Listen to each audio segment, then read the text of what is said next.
Ladies and gentlemen, Facebook, Instagram, the entire lane of social media is July 26th celebration. The first State Old Timers Sports Association of Delaware, in collaboration with Delaware Liberian Association, present to you and yours Independence Day festivities to begin with Friday, July 25th ball and dinner. Address is 627 Smyrna Clayton Boulevard in Smyrna, Delaware. Doors open at 6 p.m. Admission is $50 flat. Then on Saturday, July 26th, kickball action will bring face to face the beautiful ladies of Invisible 11 versus the talented ladies of Madibaroa. Right after the kickball game, 90 minutes of soccer action will take complete control of the brand new Nyenwolo Stadium. Invisible 11 RE making plans to stop Madibaroa from repeating history. Who's better than the other? Can Invisible 11 sabotage Madibaroa from repeating history? Who owns the first state of Delaware? Well, let's find out. It's going down on Saturday, July 26th. Address is 1400 Fog Road. That's the brand new Nyenwolo Stadium in Wilmington, Delaware. Doors open at 12 noon. Admission for kids absolutely free. Children is $5. Adults is $10. For more information concerning vendors plus more, give us a call at 267-312-2745. You can also call 484-470-9204 and 215-704-1606. Right after the game is the after party. Hey, come on, come to party real hard. After party address is 2411 Lancaster Avenue in Wilmington, Delaware. Then the cookout follow on Sunday. It's absolutely free to all.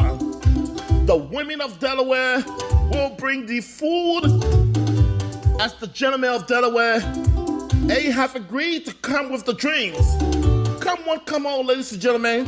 Cookout address will be announced later. Come and enjoy the Liberian 178th Independence Day celebration with the Delawareans in Delaware. I'm His Eminence G. Francis Torgbean. Hey, come on. Meet me in the first state of Delaware, and I'll be glad to meet you.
Ladies and gentlemen, Facebook, Instagram, the entire lane of social media is July 26th celebration. The first State Old Timers Sports Association of Delaware, in collaboration with Delaware Liberian Association, present to you and yours Independence Day festivities to begin with Friday, July 25th ball and dinner. Address is 627 Smyrna Clayton Boulevard in Smyrna, Delaware. Doors open at 6 p.m. Admission is $50 flat. Then on Saturday, July 26th, kickball action will bring face to face the beautiful ladies of Invisible 11 versus the talented ladies of Madabaroa. Right after the kickball game, 90 minutes of soccer action will take complete control of the Brandon One Stadium. Invisible 11 RE making plans to stop Madabaroa from repeating history. Who's better than the other? Can Invisible 11 sabotage Madabaroa from repeating history? Who owns the first state of Delaware? Well, let's find out. It's going down on Saturday, July 26th. Address is 1400 Fork Road. That's the Brandon One Stadium in Wilmington, Delaware. Doors open at 12 noon. Admission for kids absolutely free. Children is $5 US. Adults is $10 US.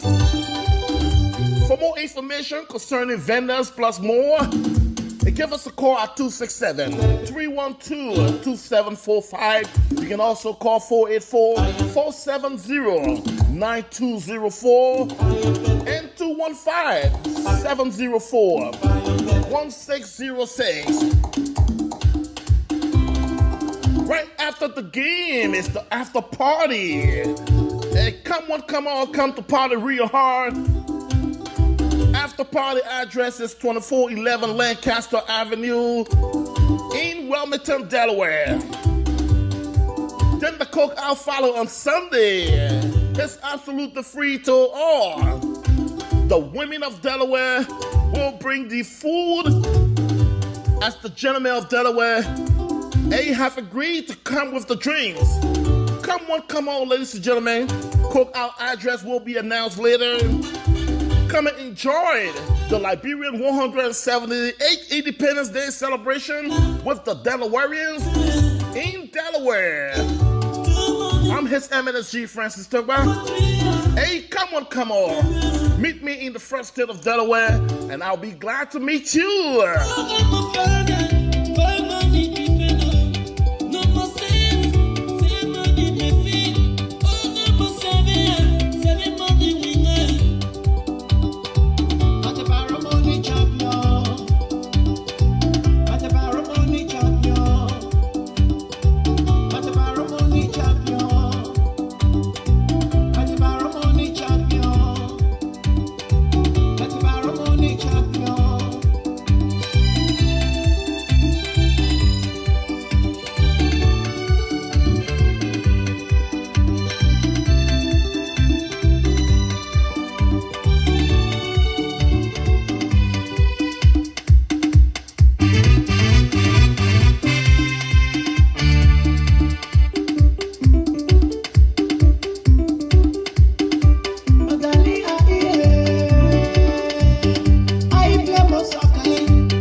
Ladies and gentlemen, Facebook, Instagram, the entire lane of social media is July 26th celebration. The first state Old Timers Post Association of Delaware, in collaboration with Delaware Liberian Association, present to you and yours Independence Day festivities to begin with Friday, July 25th ball and dinner. Address is 627 Smyrna Clayton Boulevard in Smyrna, Delaware. Doors open at 6 p.m. Admission is $50 US flat.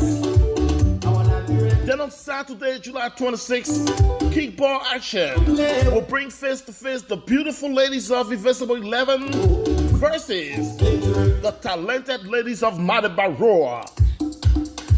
Right after the kickball game, 90 minutes of soccer action will take complete control of the Brandon One Stadium. Invisible 11 RE making plans to stop Madabaroa from repeating history. Who's better than the other? Can Invisible 11 sabotage Madabaroa from repeating history? Who owns the first state of Delaware. Well, let's find out. It's going down on Saturday, July 26th. Address is 1400 Fork Road. That's the Brandywine Stadium in Wilmington, Delaware. Doors open at 12 noon. Admission for kids absolutely free. Children is $5 US. Adults is $10 US. For more information concerning vendors plus more, give us a call at 267-312-2745. You can also call 484-470-9204 and 215-704-1606. Right after the game is the after party. Hey, come on, come to party real hard. After party address is 2411 Lancaster Avenue in Wilmington, Delaware.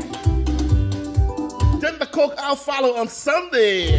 It's absolutely free to all. The women of Delaware will bring the food as the gentlemen of Delaware. They have agreed to come with the drinks. Come on, ladies and gentlemen. Cookout address will be announced later.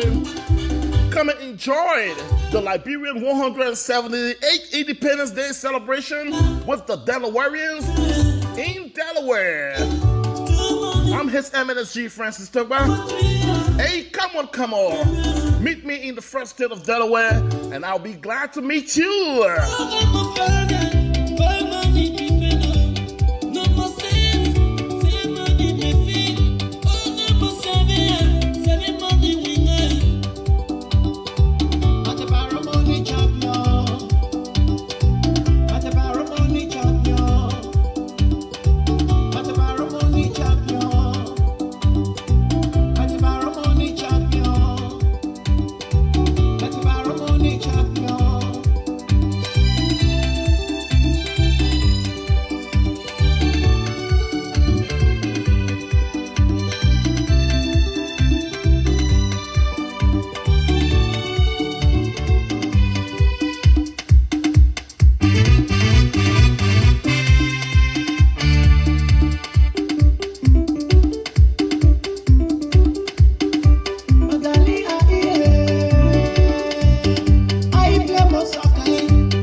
Hello, ladies and gentlemen. Welcome to our Wednesday edition. This is midweek.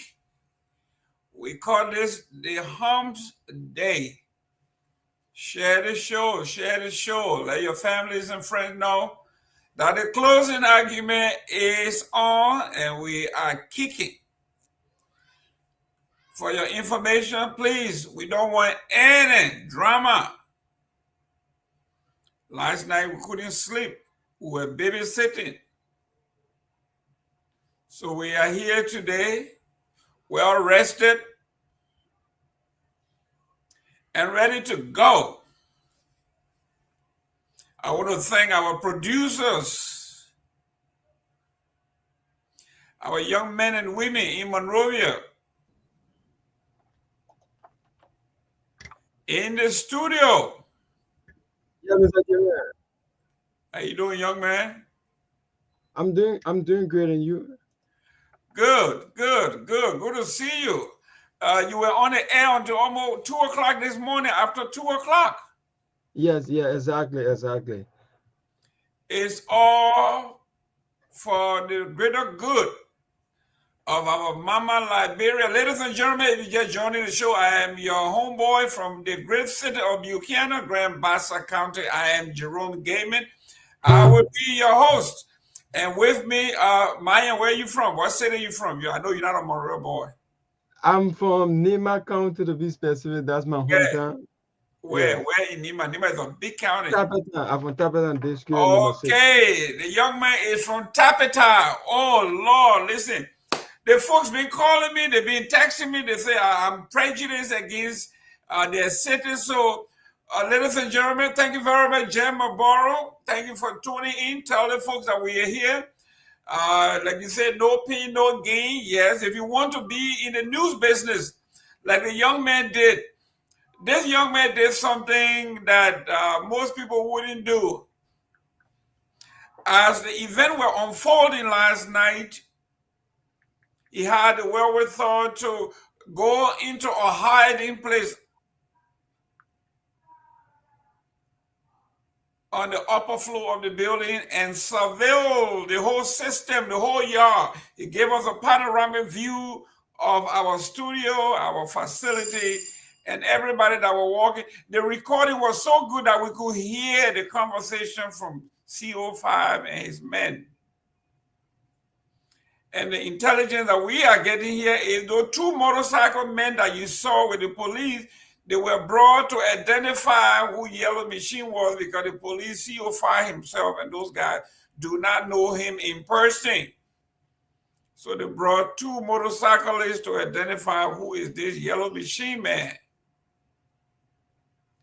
But let me go to the weather. Let's see what's happening in Nimba County.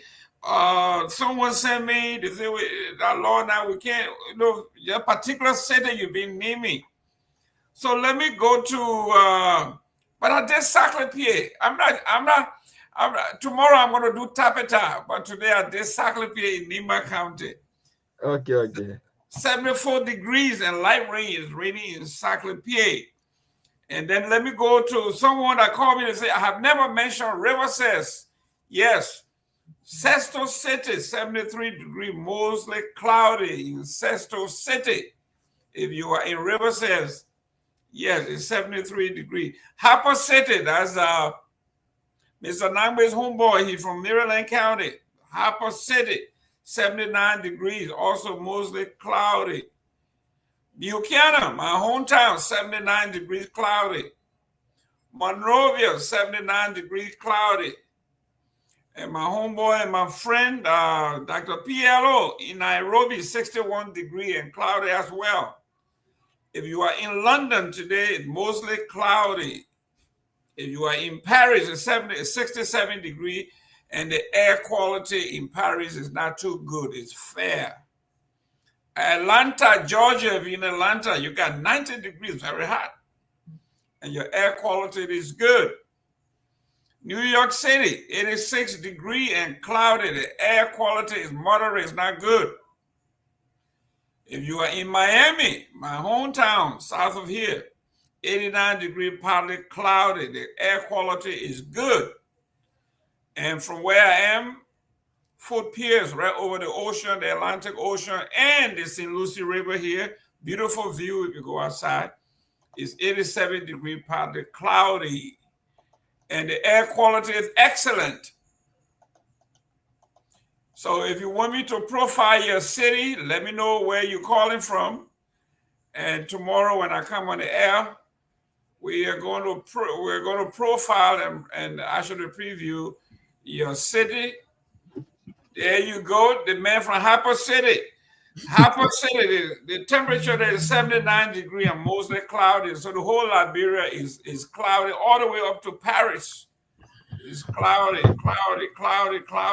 Nairobi, Dr. PLO, also cloudy. So the whole earth is dark. It's cloudy, it's rainy, it's foggy. How you doing that, Mr. Nangbe? Mr. Gamer, what's up, my brother? It is good to be back with you, Myean. How are you, my brother? You mentioned something, Jerome. I was coming in. I think you're right. We didn't give enough recognition to Myean's effort, and the guys in studios. They really held it down last night. So you're very right. I think we may have minimally thanked them, but I join you in actually appreciating their talent and their smarts to part of what they did and the way they did it. So Myean, thanks to you and the guys in the studios. You did a wonderful job. Let me also welcome our audience. Thanks for joining us. Don't forget, tell someone about us, and invite them to join you. Come in and you can chat with us. I think at some point in time, we'll open the lines so that you can also be a part of the show. But yeah, it is good to be here. Join your voice with ours. As I always remind you, let's call for an audit of the legislature. We need to understand how and why these people are spending so much of our money. So I have that as my byline, my tagline. Join me. We're trying to encourage this process through the CMC, and all other like-minded people join us, and let's rally enough support so that we can force this issue. These people must be audited. So it is good to be here, and back to you, Mr. Given. Thank you very much. And ladies and gentlemen, when you say there was a Bassa song way in the 80s. The young man say, Tikpana, he says, a guru like me, I who can't eat something, something can't eat me. The police keep to surveil, and we surveil the police. So, Myean, you are the police. The police keep to surveil. You know, before Myean comes in, right? You reminded me just now of Peter Bala the Great. You know, Peter Bala had this skit with the immigration man. I don't know how many people remember that. Okay. Yes, and this Mandingo thing has been with us for a long time. But quickly, in the nutshell, they set up a checkpoint, and a Mandingo guy came in, and they took him in for questioning. And the chief was in with him for a few minutes and came by, and then man again, Chief, I know you dealt with that man to do. He said, instead of me dealing with that man dealt with me. That man dealt with me. And then the other man said, but you would do him, and you put a library for people. Myean, but we are talking about your recording last night. If you were in a Western country, that would have been on the front pages of CNN, NBC, you name it, BBC, because that was a work, that was an art. That video made the police chief to call back in and literally apologize to say to you, or I made a mistake. What we are looking at on your video is a magnified error, navigational error. So to have the chief, for us to say the emperor had no clothes, the Liberian message will call you butt naked, with your pants down. So Myean, you are a young journalist. I think everybody, what the man, the song in Liberia, everybody got an area, eh? Yes, yeah. I think journalism, investigative journalism may be your area. What do you think? Exactly. That's what I'm doing currently. I'm doing fast checking and I'm doing investigative journalism. Let me welcome Dr. Peabody. Dr. Peabody, we have a star on our hand here. The work this young man did yesterday by surveilling the surveillance. Yes. I never see anything like that. This is why we tell you to watch the closing argument, because you never know what you're going to get. Last night, you had that script, Dr. Peabody. You could not have written this script. Nobody, even Hollywood could not have written that script. Your take on this, Dr. Peabody? Right. Good to see everybody. Good to see Mr. Nangwe, and good to Can you hear me? Yeah, he's speaking. Can you hear me? I can hear you very well. Yeah. Can you hear me? Yes, I can hear you. Okay, go yes, ahead. sir. I can hear you. Can you hear me? Yes. I think the entire team of Myean, well, let me say this, even from the manager of the Truth FM, the entire team did a wonderful job. But Myean, Myean, kudos to you. You know, I know it was kind of disrupting to see police all in the yard and stuff like that. And I think the management now is going to make some changes in terms of just going in the studio, you know, and stuff like that.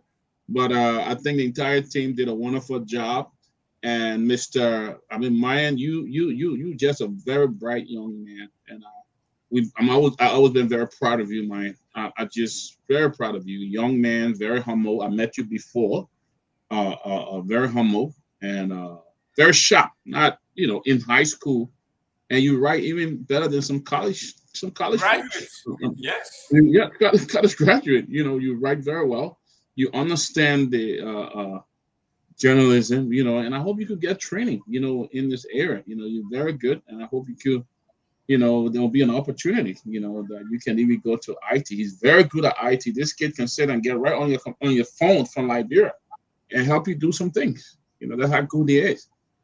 So I really hope we have opportunity in terms of going to, go when you graduate from high school and get some opportunity to go to some great school that help you, and I hope we can be part of your education as well on how we can help you achieve that.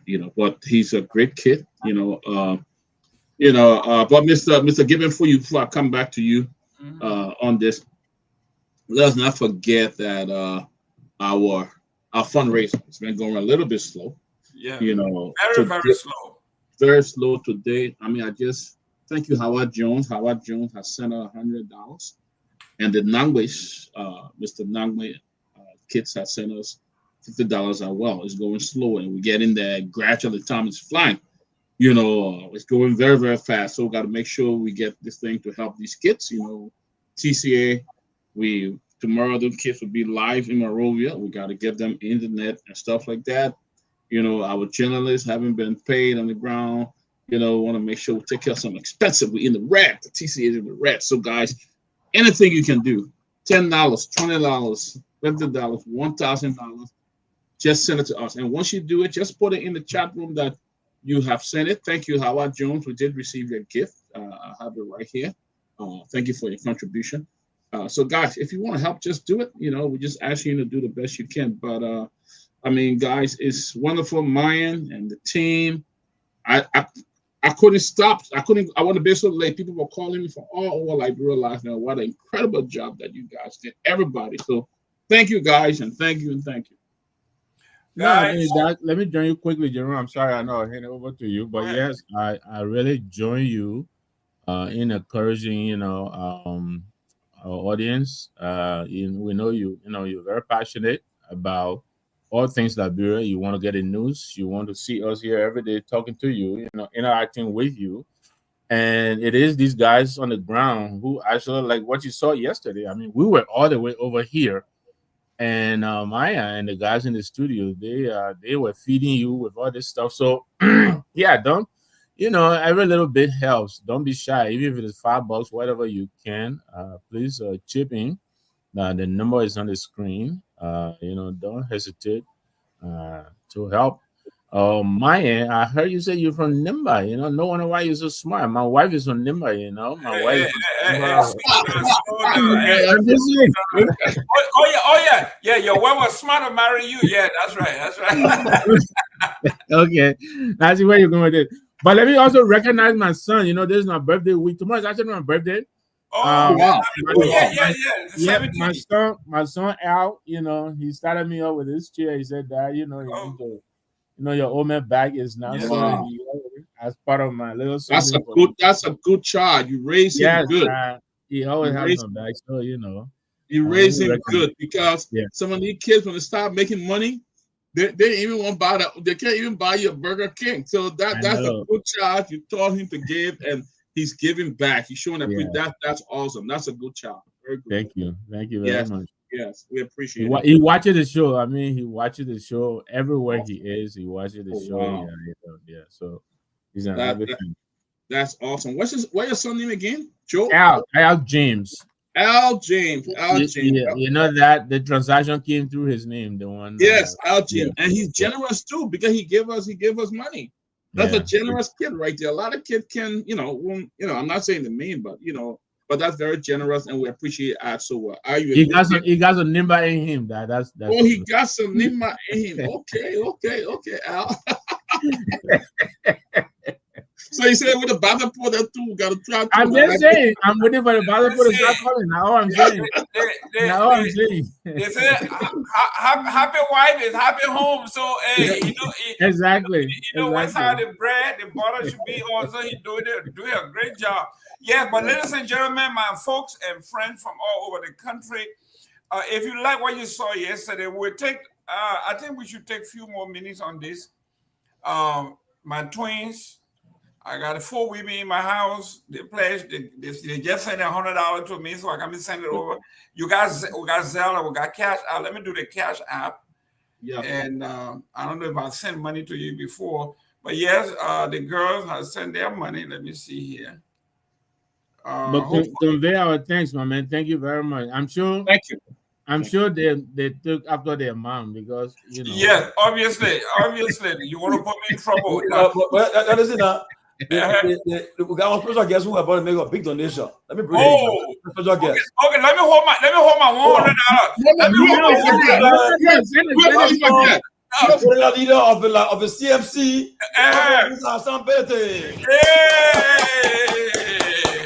Oh, get I said. Wait, my man, you say you have to right? You got to pussy. You can't come here. It can be Grace back there. It can be Grace. There you go, Grace. Grace, you eat. Grace, you don't call her brother no more. Grace, you eat. Grace, you eat yekepa. Are you eat sacre-pied? Sacre-pied. You gotta say you couldn't call it America or that different. Yeah. That's what I'm saying. The man in sacre-pied. He not here, but. Let me look at the weather in Sacre-Pied today. It's 74 degrees and light rain. And as I say, man, polo, whatever it is. Yeah. Put your hand outside. Let me see him. Put it back in. See if it's not wet. I know you're here. Doing very well. Thank you and welcome. Thank you. I've been trying to get Martin Colley, Alexander Biere, Toga Biere, all the guys. Nobody will pick up my call.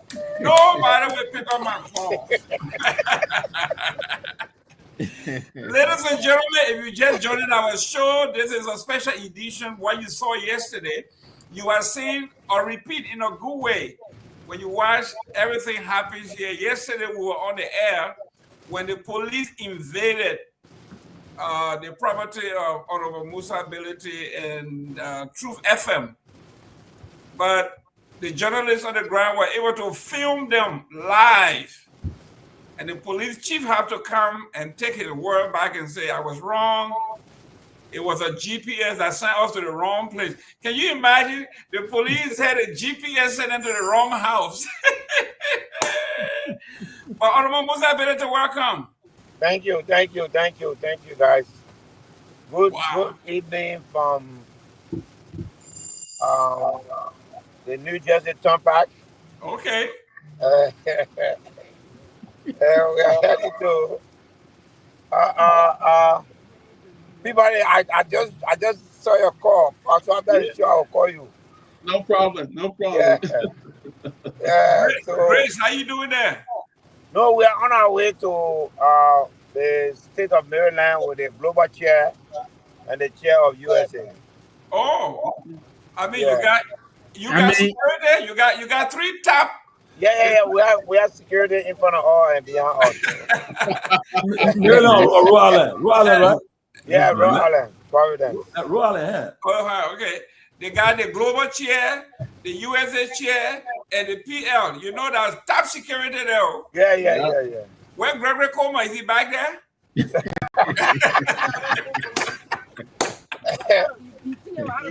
Yes, two vehicles to us. So we are safe. That's very good. How's your visit going on mobility? No, it's good. I mean, like I was saying yesterday, it's a normal thing. I mean, I know there's a hype out there, but this is a country that, I lived before. I went to school here. I have properties here. Coming here, I've never been, I've been busy doing other people's work, involved in my politics, my campaign, So, but the uh, the, the politics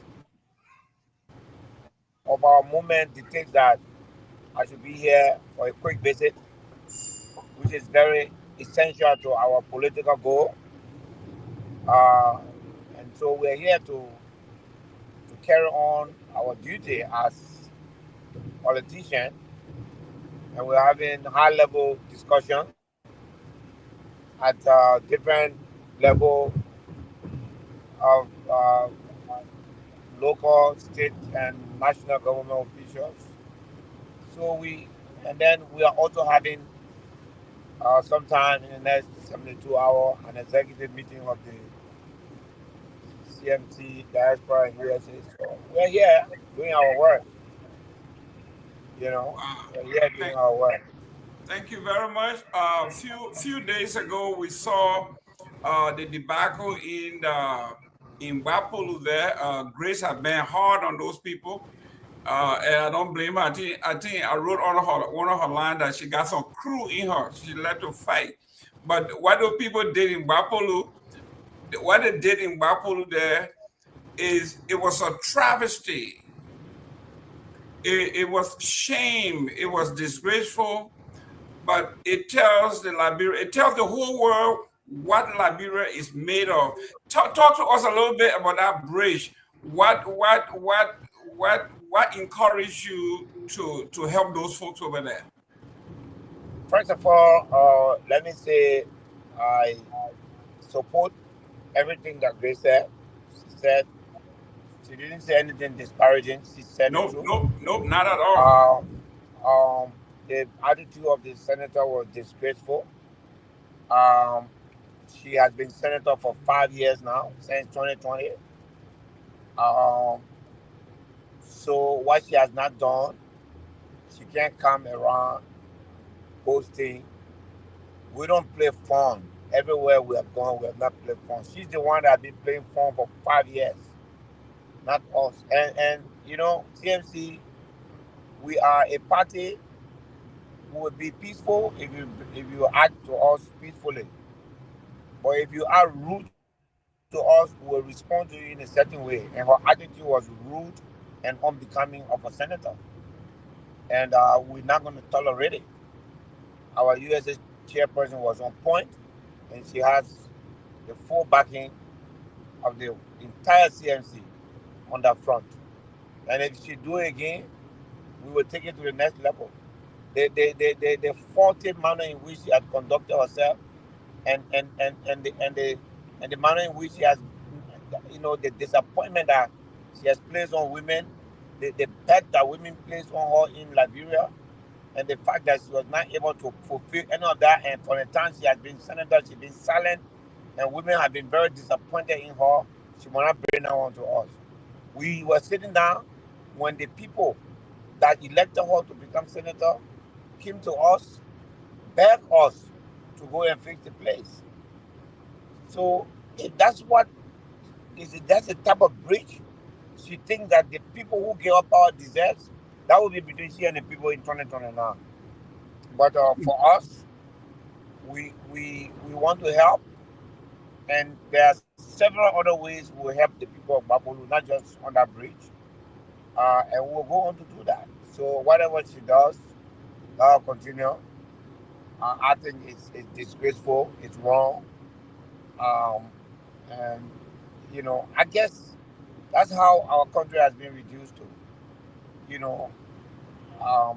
So she said they will build quota and they will put the real bridge. So she has made a promise to the people of Wapolu.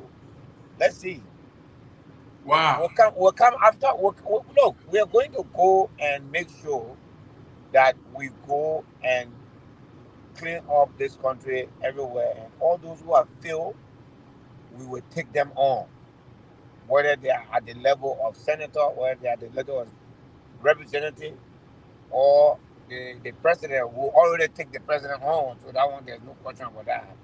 And then the other ones will just add it to it. CMC is not here there's been too many jokes with Liberian people. And when people joke with Liberian people and play fun out of them, you aggravate us. That's why you saw the outrage from our CSA, that means CMC USA. Well, before I turn it over, I see Dr. Howard Jones is saying here, we should make the fundraiser a county meet. Who county is going to raise the most money? And listen, Nima, we got 2 Nimais here now. Actually 3, because they got married to Namwe, so Namwe now.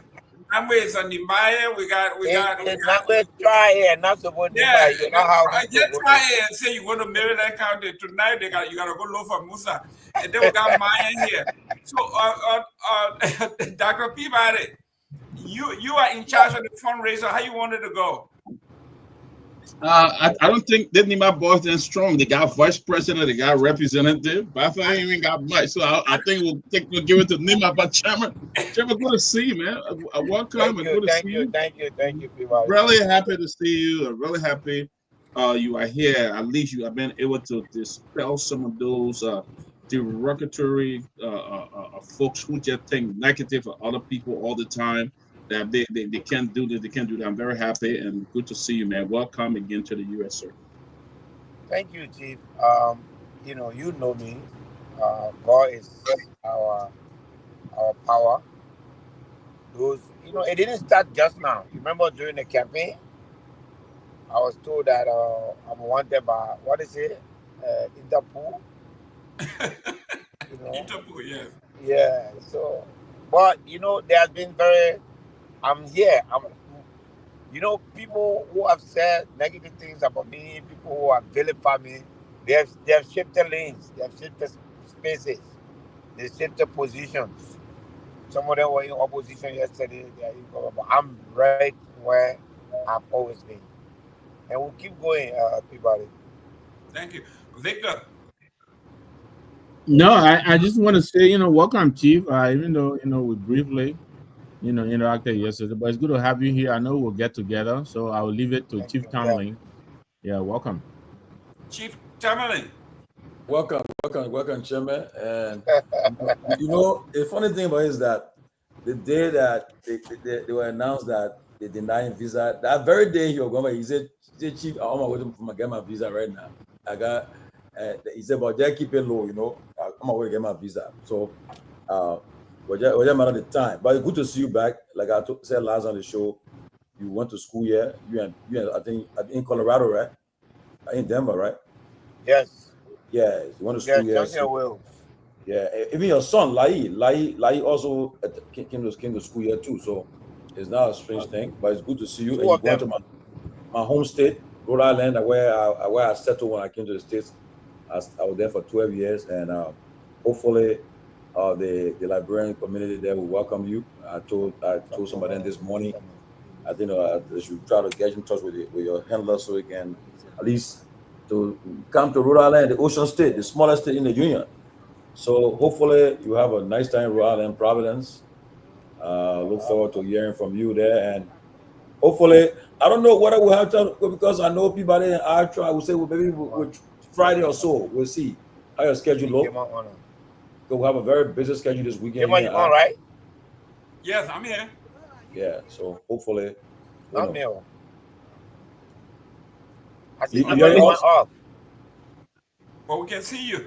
We can hear you too. We can hear you. Yeah, Tomalin, you are saying something. Yeah, I said it's good to you're going to Rhode Island as my home state. Where I started. I'm not hearing Tomalin. Can you hear me? Can you hear me? Yeah, I'm hearing you, Gemma. I'm hearing Peabody. Okay. Can you hear me? Tomalin. But on the screen here, Tomalin seems to have. Okay, there he is. Oh, you're going again. Okay, you hear me now? Yes. Yeah, I said you are going to our home state. That way we settled when we came to the States for 12 years. All my kids were born in Rhode Island. Yeah. And I told the Liberian community that really? Yeah, I told them, I said that you are on your way there today. So hopefully they got in touch with your team and to make your stay in Rhode Island. wonderful time in Rhode Island. And so, so looking forward to hear from the goodies on Rhode Island and your trip there. But enjoy yourself. Hopefully we will meet Friday, but our schedule is so packed this weekend, but we'll see what happens. I mean, if you have some time Friday, let me know, Chairman, we can get together, stuff like that, you know, if you have some time. Okay. All right. I'll let guys, you know tonight. Don't forget our fundraiser now. What's going on? And also, there's a post on the show for you. Somebody saying a post, a marker. Yeah. Randall, okay. A very big welcome to the chairman. For the hard to work with you. I spoke to Margan this morning. Okay, yes. Excellent. Well, Myean, bring us up to speed. What's happening? What's trending? What's the current event in Monrovia or Liberia? Okay, so I just want to say thank you to all of you on the show. So basically, we've been following this fake information. I just like to put it out. We've been following this fake information about LTA, where we are seeing this on the social media that tomorrow will be internet shortage within Liberia. So this information you are seeing on the social media from Liberia is fake, and the LTA just put the release out. Because we are seeing it all over, even our 8 o'clock news. We're about to put it in the news, but we have to verify it to see where it is from LTA before we put it in the news. And later we came out, it was not from LTA, just a certain group came out with that release, and then it was flying all over the social media. Some credible media institutions did not do verification, but rather they posted on a page, and then it went viral. So we just want to make it clear to the public that that information is not true. Yeah, I see you live. We can see you. Yeah, are you hearing me? Yeah. When they are driving, they go through some spots. Yeah, go ahead, Myean. Yeah. Okay, yeah, and also today we carrying our news about the citizen movement for change, call on protesters involving the upcoming July 17 protests to exercise their constitutional function by going there peacefully tomorrow to protest whatever way they are going, but they should go peacefully and then to come back because it is within the constitution, it is their right to exercise it. And also we saw on today the Faith and Justice Network express serious concern over the July 17 protests by Stan. So they have some argument that what's the cause of Stan coming up with this protest after he served the opposition party for like 6 years, and then coming out today within a civil society group coming out to organize a protest. The Faith and Network come out with a statement that they are demanding the Stan group to slow down on this protest, and it's already late. Tomorrow we just have a few more hours from now that we receiving or information that some protesters at the Congress for Democratic Change party headquarters right now, those from district number 10, and all of them are coming to the party headquarters where they are coming tonight. So we are receiving some videos, some photos from that end. So we hope to confirm that whether it's true, but we are receiving some video, some footage. So we are going to confirm that. So we have a lot on the place, so we can just go through as we go. We will bring you more update from Liberia. Thank you. On the mobility, you put up the organization put up a statement today, encouraging folks to exercise their franchise as enshrined in our Constitution. You want to speak to that real briefly? Yes. The CMC position is that to demonstrate, to protest is a constitutional right. We also said that the police, the state security must do everything they can to try to ensure that process and the right of the protesters are protected. We also said to the protester that the burden of peacekeeping is all of us as Liberians. and that they should exercise their right within the confines of the law. Hopefully, that will be respected. I spoke to the police director today. He also said that as far as he's concerned, the police are going to do everything to make sure that we don't have any issue. That is the position of the CMC. And we thought that it is very important that we've come a long way. We've passed through a very difficult election without problem, and we should be able to withstand protests. Protests should be normal. It's very normal. It is in the Constitution. So people's right to protest must be respected. And those that are protesting must respect the right of those who are not protesting. The thing that bothers me, Gammon, is that this idea of ideology. United Party government, when they do something, everything they put out there is that it happened before. It happened before. Even today, I see people putting United Party people statement that they made during the protest. As a country, that is not taking us anywhere. We have to learn to do what is right. If Nyenwolo was in government yesterday and today he's protesting, there is nothing wrong with that. You have to find out whether or not what he's protesting for is happening.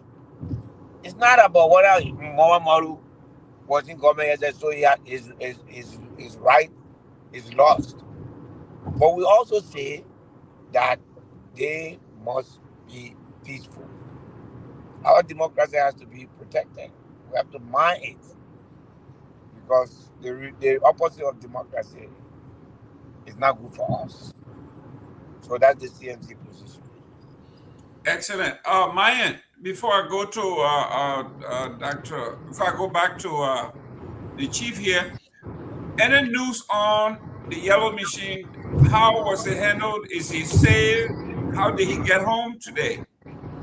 Okay, yeah, so the other machine issue last night, choke on, because let's say choke on, because people who were not following last night, choke on, commonly known as Yellow Machine. He is the president of the National Tricycle and Motorcyclist Union of Liberia. He appeared on the show last night, and then we encountered the incident that happened last night. And then I received a lot of calls this morning from so many talk show hosts, but I had some sleepless nights, so I couldn't wake up to answer that call, because some of them were calling me to give some update about what happened last night. But the time that I woke up, at that time the show already off, so I never had the opportunity to give them update from last night incident. So Yellow Machine, he had two other guys with him who slept yet, and then it was this morning about 8 to 9 o'clock when they left the compound. They had a motorbike and they left the compound. So the police sent a vehicle for them last night, and they denied. They say they don't want to go with the vehicle. So the IG spoke with the security that was on ground in the compound here, the 2FN security, and then he told them, the IG, that the guys are refusing to go with the police vehicle. So they were going to sleep here, and then in the morning they will be able to go home. So the other machine went home safely this morning, and everything was okay. I was here this morning, and then he left. Thank you. Hopefully, the ownership of True FM will do a formal complaint. Chief, you're next. Well, we just want to give the political leader anything you want to say before you let him go. I know he's driving, and so let's. No, not much. I just wanted to also say that what happened last night, for us, at Truth FM, we don't want to escalate. So we are laying low on it. There was no injury done to anybody. So police have made their explanation. We'll take it. We'll move on. Yeah, I think we lost him. Yeah. Tension. Okay. With the heightened tension, we don't want to add to it anymore. We just want to make sure tomorrow, those who want to go to demonstrate, to protest, it is their right. But we beg everybody to be calm, to be peaceful. It doesn't serve anybody for Liberia to be a chaotic place. It doesn't serve anybody. But we ask the government to make sure that to ensure that the people exercise their constitutional right freely. Thank you very much, ladies and gentlemen. We were talking about de-escalation yesterday. This is how the police officers and folks who are in law enforcement were trained to de-escalate. You see, the political leader is de-escalating. He has the power. He has the right legally. People invaded his property. He could have escalated, but he decided that, listen, guys, it is over with. Let's de-escalate. Thank you very much, Mr. Ability, for your kind and wise thought. This is wisdom.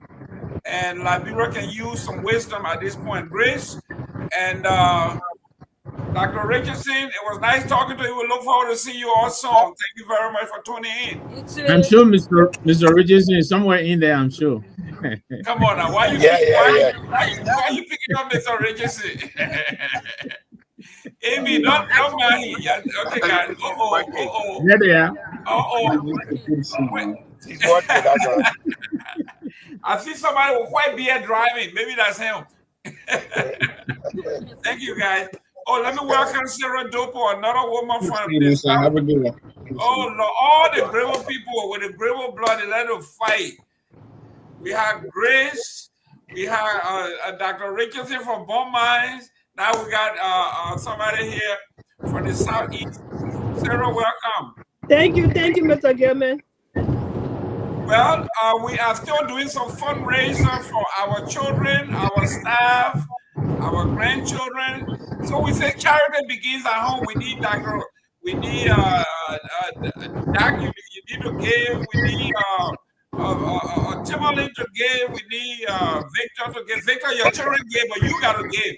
And then Sarah, all that money you're making over there, you got to give more. The scripture said, to whom much is given, much is required. So say you make the most money on this platform, you got to give them. You see? Now you're plenty of tabata you can be talking about. Dr. Peabody, back me up now. Back me up. And the scripture said that. You muted Dr. Peabody. I said I received $100 from your kids. I received $100 from Howard Jones. And the Nyenwolo gave us $50, so we have $250. You know, and we want to make this to at least $1,000. Yeah, let's do $1,000. Yeah, come in for $50. Oh, come on now. There you go. No place. Mr. Gilman, you thought how much you pay here? I'm not yet. Not yet, but you me. Good for you. Good for you. Ladies and gentlemen, let me go through the newspapers in Liberia real quick. From the front pages of the Liberia Investigator, we say here, loyalty over law, the Unity Party's dangerous drift. That is Ms. Cooper, huh? I think that's her name, the lawmaker. Cooper. Casualty of power, he says here, in Greek philosophy, the first thing to die. Jerome, I'll be right back. I got to get out to come back in. My system is acting up. Okay. Yeah. So it says here, the first casualty of politics is usually, the first casualty of power is of principle in Liberia is the casualty now showing up in the court dockets, the jail roster. This was a few days back. We are talking about a few cases illustrated better than Abdullah Kamara, a Unity partisan, an ally, former head of Tama Corporation. Mr. Kamara was named in the 2024 audit by the General Auditing Commission. A review starting financial irregularity over $262 million Liberian dollars and 450,000 US dollars were disbursed to Timor, and 231 data incorporated under the Liberian digital transformation, and that money had not been accounted for, and they let him slide. Same thing with Madam Cooper. She was arrested in the arson case. She claimed she had health issues. She was let go. And when Abu Kamara claimed he had health issue, legitimate health issue with record, they booked him. Front page Africa, it says Chief Justice Designate Yami Bese reaffirms Supreme Court ruling on the House impasse in favor of former House Speaker Kofa. Colleagues, he pushes for constitutional overhaul if he's confirmed. That's the front pages of Front Page Africa. And then ECOWAS clears Liberia, Guinea of human rights violation claims as supported and filed by the gentleman who was adopted, according to Kabila Janet. The ECOWAS court cleared Liberia that this young man, the case has merit, but it has some procedural errors. Liberia to host official launch of the Minor River Union Parliament in Monrovia. It's another big story here. Finance Minister Garguah said, I will knock on heaven's door to meet $1 billion target. But he warns people not because we raise more money mean the life of the people will be improved. Waka cut ties with Abdullah Kamara named Clarence Masekwe as the new LTA chairman. Those are the trending headlines in Liberia. Major news. We will be discussing these things, but our number one obligation today is to raise at least, we are up to 250. We need another 250 for 500, and we can raise. Yeah, let me just name, guys. Yeah, bear with us. We want to raise this money. We'll get into the show, but let me just name those who have given so far. And then we can go on. Sarah gave $50. Mr. Gabeman Chitrin gave $100. Tomalin George sent $100, and Hawa Jones sent another $100. So that's where we should be right now. I think we should be at about what, $400? $400. So we want to raise $1,000 tonight. I'm still consulting. I'm consulting my graduate to see how much she would give to see what she wanted to make to us. So my kids get that money, not me. Too many kids give Steve,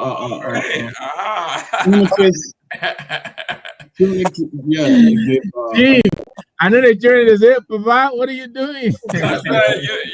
Well, according to Dr. Jones here, she thinks we should go by counting. So, can you look at the kids, though? Thanks to the kids. I know. Doctor, put those kids in different counties. Let's see. We counted going up here because I want to see where Nima is. I really want to see where Nima is because they got Chief Justice, they got Vice President. They got Nima have not gone anywhere. Though. Yeah, they got Prophet. Nima is still struggling. They got Prophet Key. Yeah, they got Prophet. They got everybody. They got everybody. Prophet Key, Koga, Jumbo Body. We got Vice President. We got Chief Justice now. I mean, we got Musa Ability. You got everybody in Nima. Yeah, come on, man. Nima, come on. My sister, my beloved sister. This woman here, I'm telling you, she and I, we are cool. Someday. Theola Gibson, if you're listening where you are, from my Hapa people, I'm not putting you on the spot, but if you could please help us, that would be great. Guys, we have to help our young folks on the ground. They ride their bike last night, 2 o'clock. Yes. This young man was still in the studio. They waited. They slept there to make sure that a young man was safe. And they say, just tell Theola that this money will pass through ANC. She was sent $500 just by passing. Oh, Theola, I love ANC. There you go. I love Alexander Cummings. He's my number one guy. She said, You better take your mouth on. You better take your mouth from a political leader. Comments, man, right here, man. Myean, can you make this thing a little bigger? Let people see the Cash App and see the Zelle. So if you have Zelle, it's really big. It's really big. We can see it from here. It's really big. So, guy, we are at $400. My young graduate says she would give 50. So we are 400. So we're up to 450. Well, yeah, 450 now. 400. Our thanks to the young graduate. Yeah, you see where good to send your children to school? They're gonna returnees. Yeah. It's all right. Sarah, thank you too for the. Thank you very much, Sarah. You just came on and we put you on the spot. I know the Basel people where that one come from next year will be bigger. That one come from under the water. Yeah, from under the water.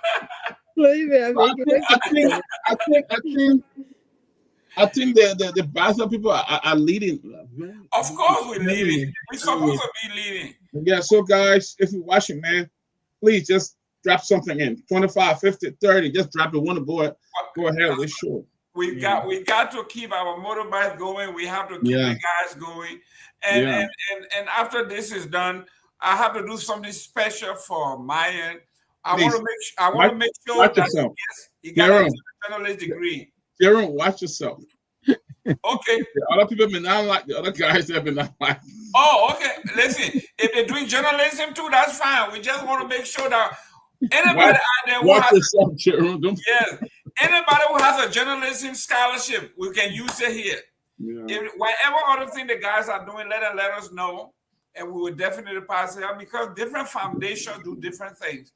Like me, I'm doing scholarship in the IT area for women. Any woman who is interested in doing IT anything in STEM.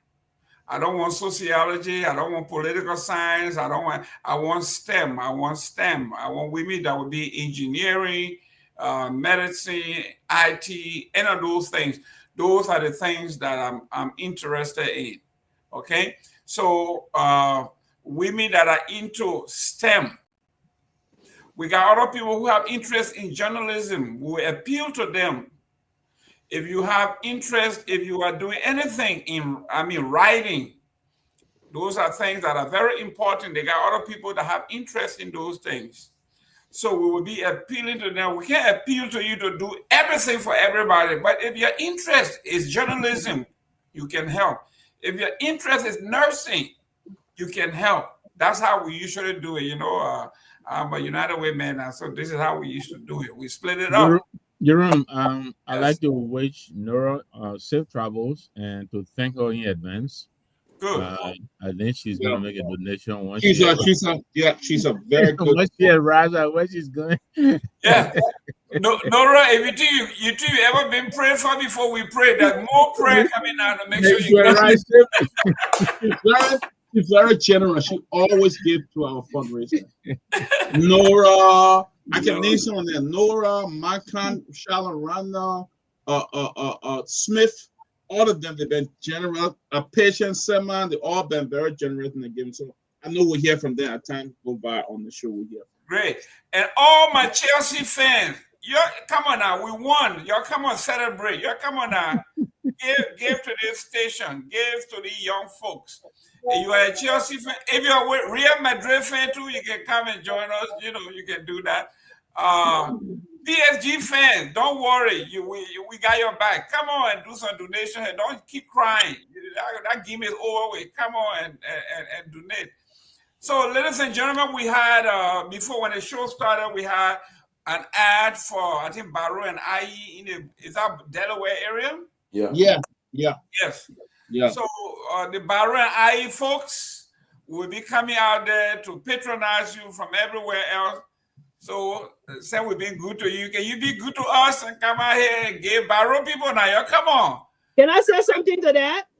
Go ahead. Let the yellow boys come in. The yellow boys and the yellow boys and girls of IE and Barrow, they're gonna be locking horns on July 26th. Okay. And I am the captain for the yellow girls team. Woo! And we are gonna be playing Barrow girls, so it's gonna be a lot of fun. You guys already saw the prelude, the practice we had the other day. I saw the practice. You missed that ball. I said, what?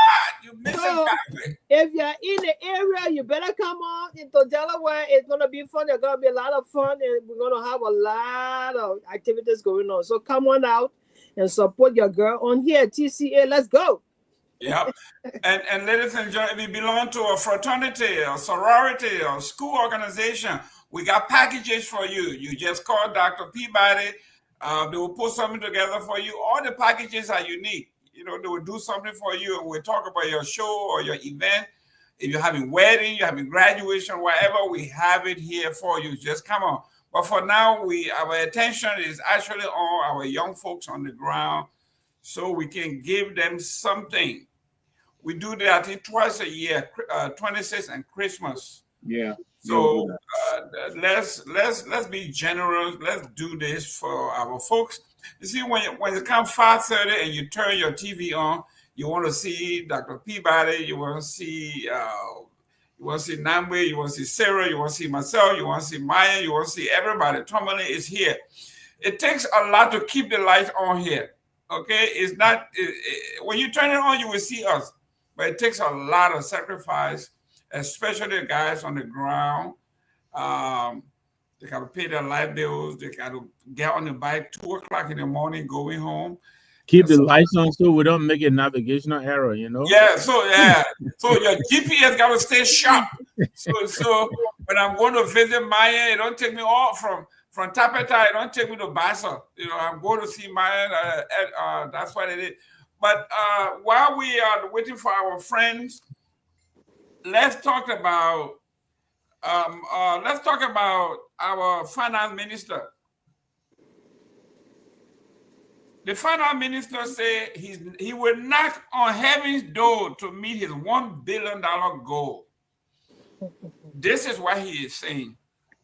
So the Unity Party-led government has kicked off the formulation of the 2026 national budget with new ambition and a goal to reach a historic $1 billion mark. That is what this man is saying. Now, Sarah, Garguah is making this big splash. And then we are also hearing that his name is synonymous with budget shortfall. In the first quarter, we got $17.8 million shortfall. Then he's talking about raising $1 billion. Your take on Mr. Garguah, Mr. Shortfall's ambition of $1 billion. One of the things I know you're talking to me, right, Mr. Gaiman? Yes. Oh, okay. Anyway, thank you for having me, and thanks to everybody following us. One of the things I know our people are very good at is that they can give all of these different, projections, but they don't give us the ways and means of how they're going to get it. He comes with this, good news. He's going to get $1 billion. He's going to reach $1 billion. How is he going to get it? How is he going to arrive at that figure? We don't know. Did he say anything in the article, Mr. Gaiman? No, he didn't say how, but he says they're going to make it happen. Oh, they're going to make it happen. So I mean, it's just enough to tell you that a lot of these things are nothing but showmanship, and especially so when we are already at the verge of a budget shortfall. So we'll wait to see, how that's gonna happen. And besides that, even if he gets $1 billion, what is the impact to the ordinary people? What is the impact to the lives of the ordinary people? They come out all these different amounts they're gonna make it. Our country is still very poor. Our people are still struggling. Our hospitals are so empty. Our hospitals don't have beds. Kids are still sitting on the floor. So that $1 billion that he's gonna knock doors to get, who's gonna benefit from it? Maybe Joseph Boakai, when he gets in his private jet and stuff like that, they are the ones who's gonna benefit. So all that thing means nothing to me, seriously. And it's nothing but charade. Nothing else. Thank you.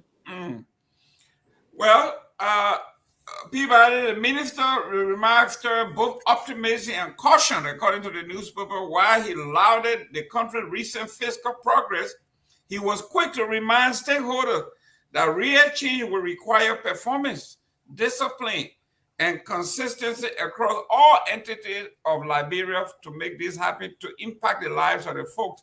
If they get the money and squander it, they can raise 10 billion. It won't make any difference, according to him.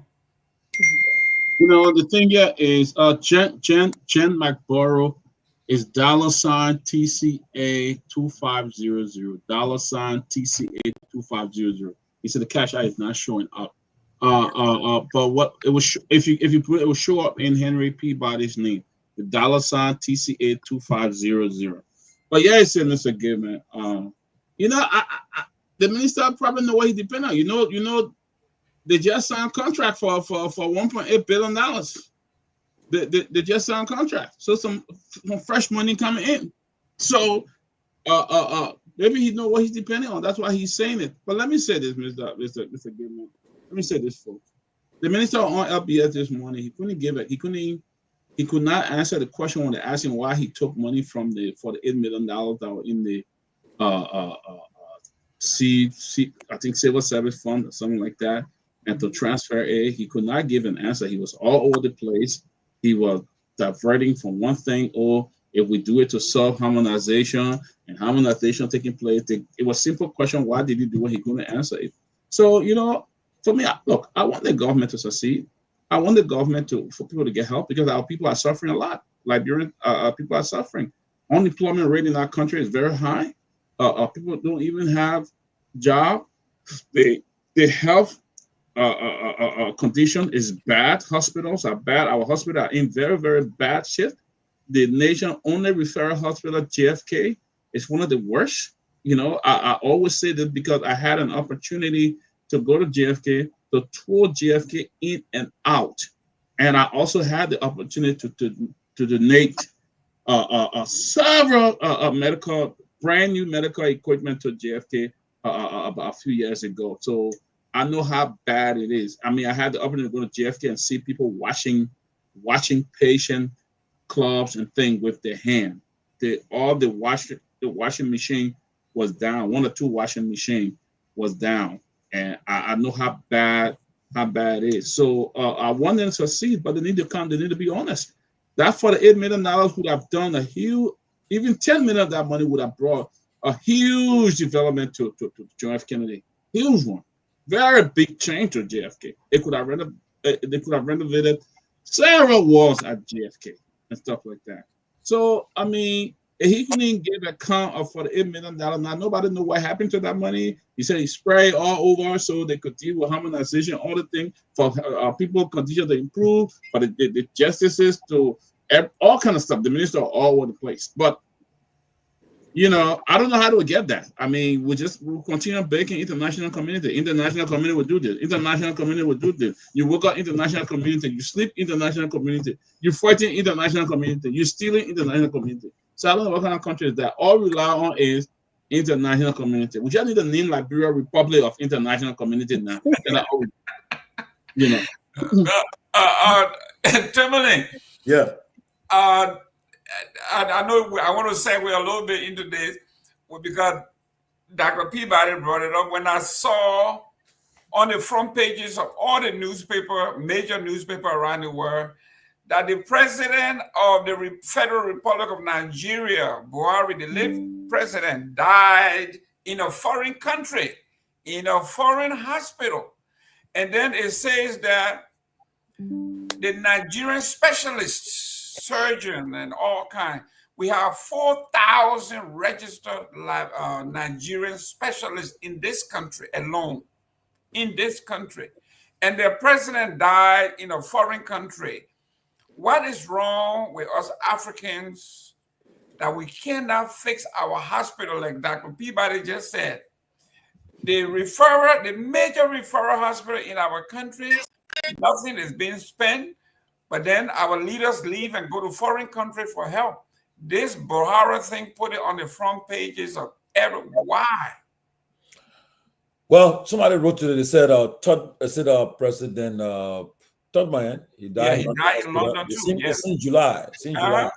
July, he died there. So I don't know, but there's a reminder that we should focus on our own institutions. We should focus and invest in our own institutions so that we shouldn't be going for foreign checkup in foreign countries. You know, I don't think we should be doing that. But I tell you this though, whenever I'm in Liberia, I try my best to go for physical. I do physical in Liberia, and people can say, "Wait, you live in America?" I say, "Yes," and we got some good doctors there.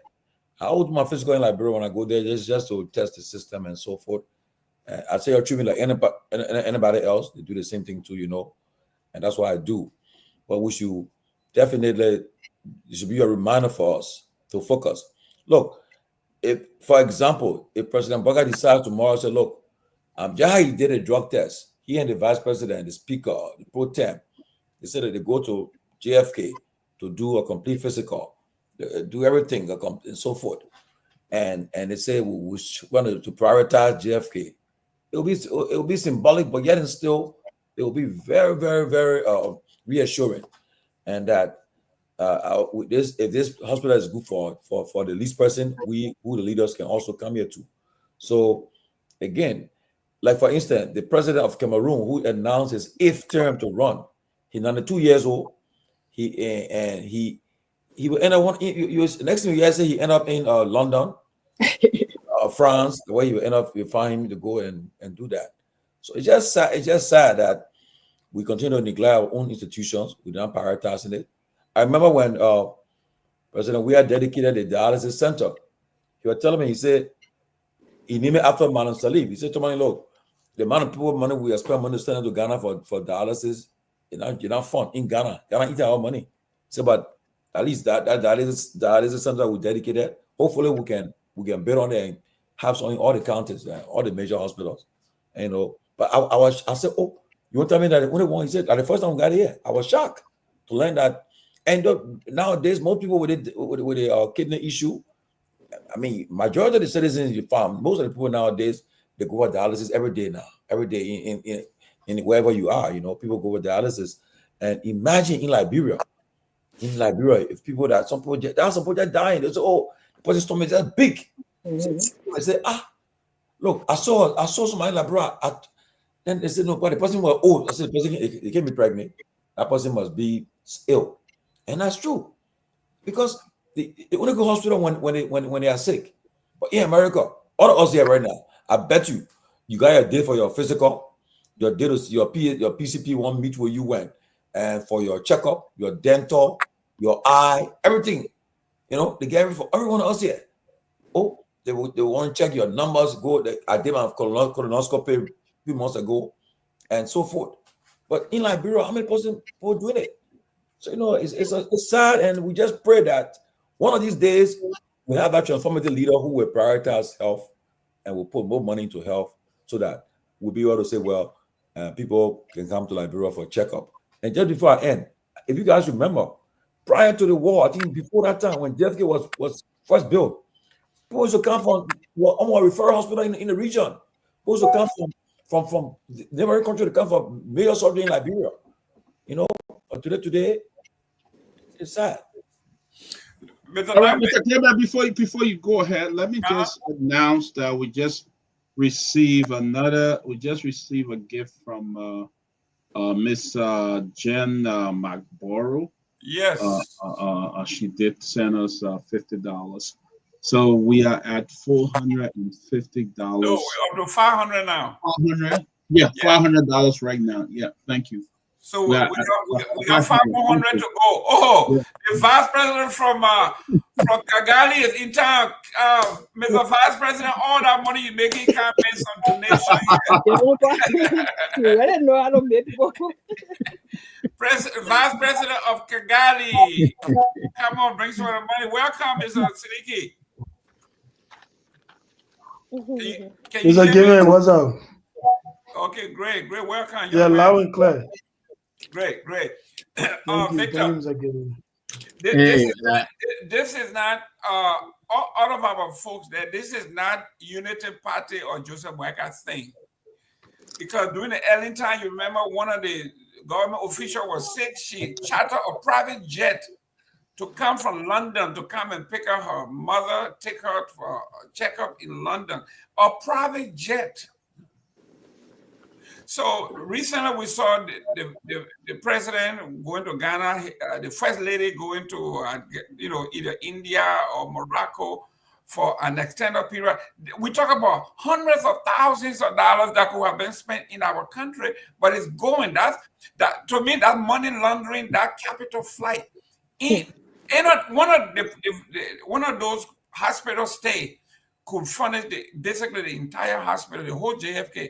Your take on this is, to see Buhari dying in a foreign country where Nigeria got some of the best around.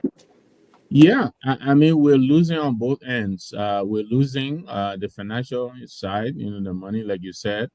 We're paying foreign doctors in foreign lands, but we're also losing our people. A lot of our friends are dying needlessly because those who can afford it don't have any confidence in the legal system, and so they go abroad.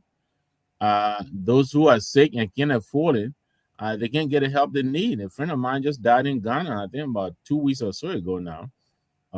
And the reports are that he had prostate cancer. Now is I have announced on this network over and over myself. I'm a prostate cancer patient. I'm recovering. Those things are treatable now. If care is taken, like Chief is saying, regular checkups. Back home, our guys don't believe in wellness checkup. We don't do that. I would say we don't. I lived in Liberia until I was in my 30s before I came over here. We don't do wellness checkups. You want to go to the hospital, even when you're sick, sometimes you don't go to the hospital. But here, your doctor doesn't see you. 6 months, they will call you in before they can renew your prescription. You got to go and do your blood work. And like Chief is saying, there's a lot that the blood work tells people, and some of these things, they catch them and they begin to treat them, and so, it is very, very sad. We have so many needs and so many problems, Jerome, but they're not that difficult to deal with. Chief is just talking about the dialysis machine that the former president brought in. That's something that, I think is helping a lot of people. A friend of mine just traveled from Canada. I was worried about him, because he's doing blood transfusion. He has kidney problem, but he was in Liberia. He just came back and he was able to, get his treatment while he was in there, do his, what do we call that? Where they do the blood transfusion. I forgot the name, but, but these things are these are necessary for any nation to thrive. The basic necessities, the healthcare, the electricity. Those are basic things. Before you go to the big things, the 285 yellow machines and all of that. Those are the little things that we expect you to tackle. Give our people access to healthcare. Give them good, affordable health care. Give them drinking water. Give them electricity. All of those things, they contribute to the well-being of the country, the health. Some of these things are actually logical, Just the fact that you're in there, you're thinking, Jesus, I don't even know where I'm going to get drinking water from. Right now, it's so hot. There's no electricity. All of those things that they're burdening you and, depressed. And you get ill. So and once they come in, most of them they get malaria. They go overseas for treatment. The some they're told they go overseas. Most of them go to India or they go to Ghana. Most of our people cannot afford that. So we all need to raise their awareness. Our people, we really need to be smart about tackling our problems. I don't believe that we don't have the means. I think we do. I think we'll come to the judicious management of our resources. We'll talk about that. But this finance minister, I have a problem with his every time he hits a snag, he wants people to go to the church and pray. Well, we all go to church, and we have these problems. God said, right? He'll help those who help themselves. When but I will come to that. I would pass it on. We have to try to help our people. These are the things that make a country a functional country: healthcare, safe drinking water, electricity, reliable electricity, transportation, and now these are the internet. Connectivity. These are the things that draw anybody to a country. So yeah, when we're going when we're going back home here, you gotta go get your yellow book, and that is pretty pricey. If you haven't gone in a long time, at least $750 a pop. And if you're carrying your family, imagine that. But you gotta do that because you gotta make sure to start taking your malaria pills 2 weeks, and all of these things you don't need to go through. And because of that, you think about it, you say, okay, this year I will sit it down, and then the country is losing. But just the buttress. Sanvee announced he contributed $100. Ben Sanvee. Ben Sanvee, okay. Abu also announced that he will give $40. He will send it to Myean. Abu Kamar. Wait, you will send it after the protest? Okay. On behalf of the Port Authority, only $40. I mean, you gotta look at that number. It might be 40,000. Look closely. It might be some zero behind that. Yeah. So listen, Sarah. Thanks to Chairman Ben and Abu. Yeah, and Abu, thank you very much. Listen, the man said now he is knocking on heaven's door. Not regular guy. He ain't going to you anymore. The boy has reached that far. He's going to knock on heaven's door to meet his goal. But Sarah, here we are. During the Joe we had time, we had the representative Youngblood. She died in Ghana. We had Yimpan. When he had his stroke, they had to take him out of the country. I mean, as we are taking these people out, we are spending money. I don't have to lecture you on this. This is your area. What does song say? Everybody got an area. Now your area here, or the science, the medicine. We are spending a lot of money. No prevention. We just do. Talk to us. What can we do? Mr. Gilman, these are some of the things that I really, really hope that government upon government, government after government will just put some experts in a room that will sit down and discuss some of these things.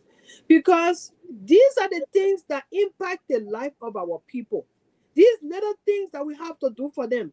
Like going to the hospital, getting your checkup, getting some kind of healthcare system in place. That you don't have to equipping these hospitals with the necessary tools they need. Maintenance of equipment, all these small things. This is the real deal here. Not to go buy $1.4 million car for Joseph Boyka, or to go, do a whole bunch of showmanship stuff. We all, our people, those that are leading our country, need to put the experts in the room and tutor these presidents that come up, our president there. Because a lot of them miss the mark. It's all about doing these flashy things. The people. Who are Sarah? I know Baka missed the mark. Who else missed the mark? Every one of them. I'm not excluding my president. I'm not excluding my president out. I am not excluding my president out. I'm telling you, I'm being very sincere here, Mr. Nangwe. This is serious.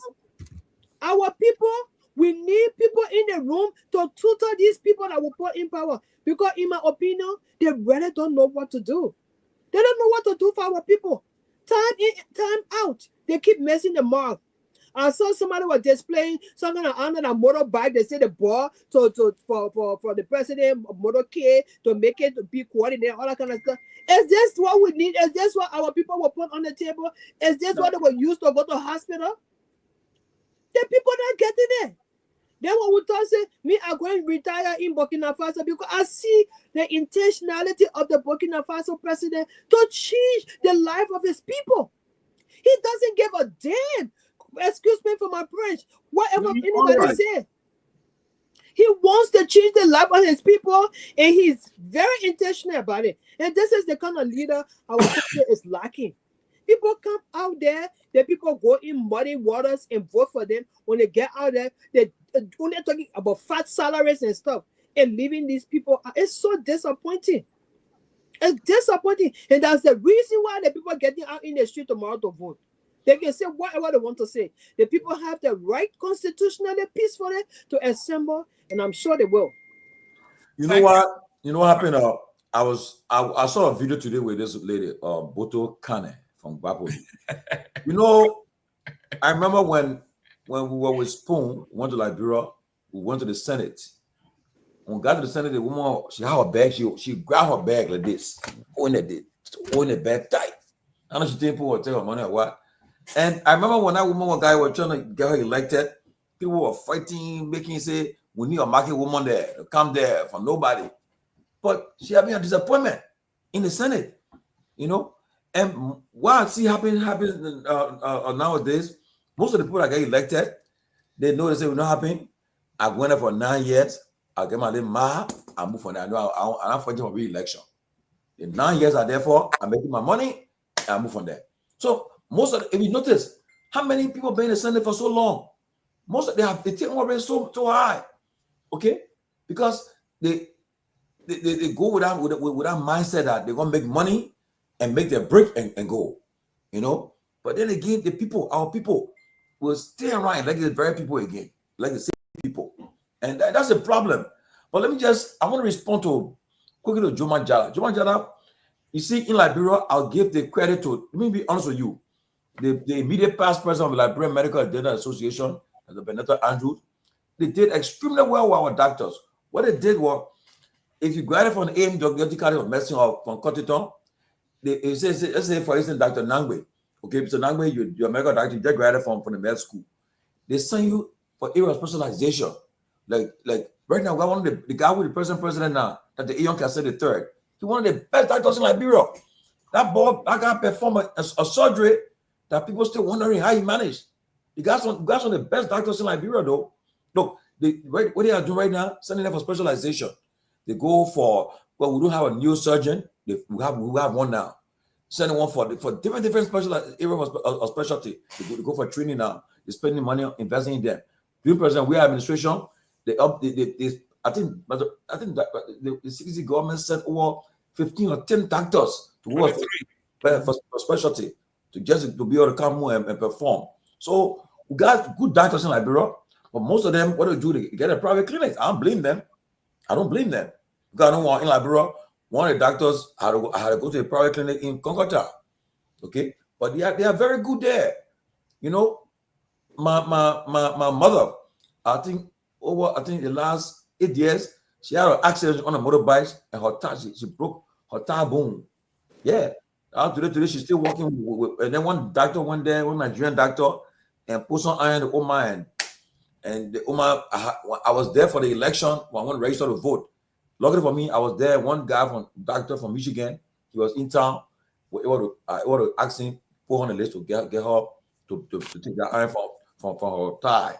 Because the guy messed the woman thigh up. You know, she was in pain all the time.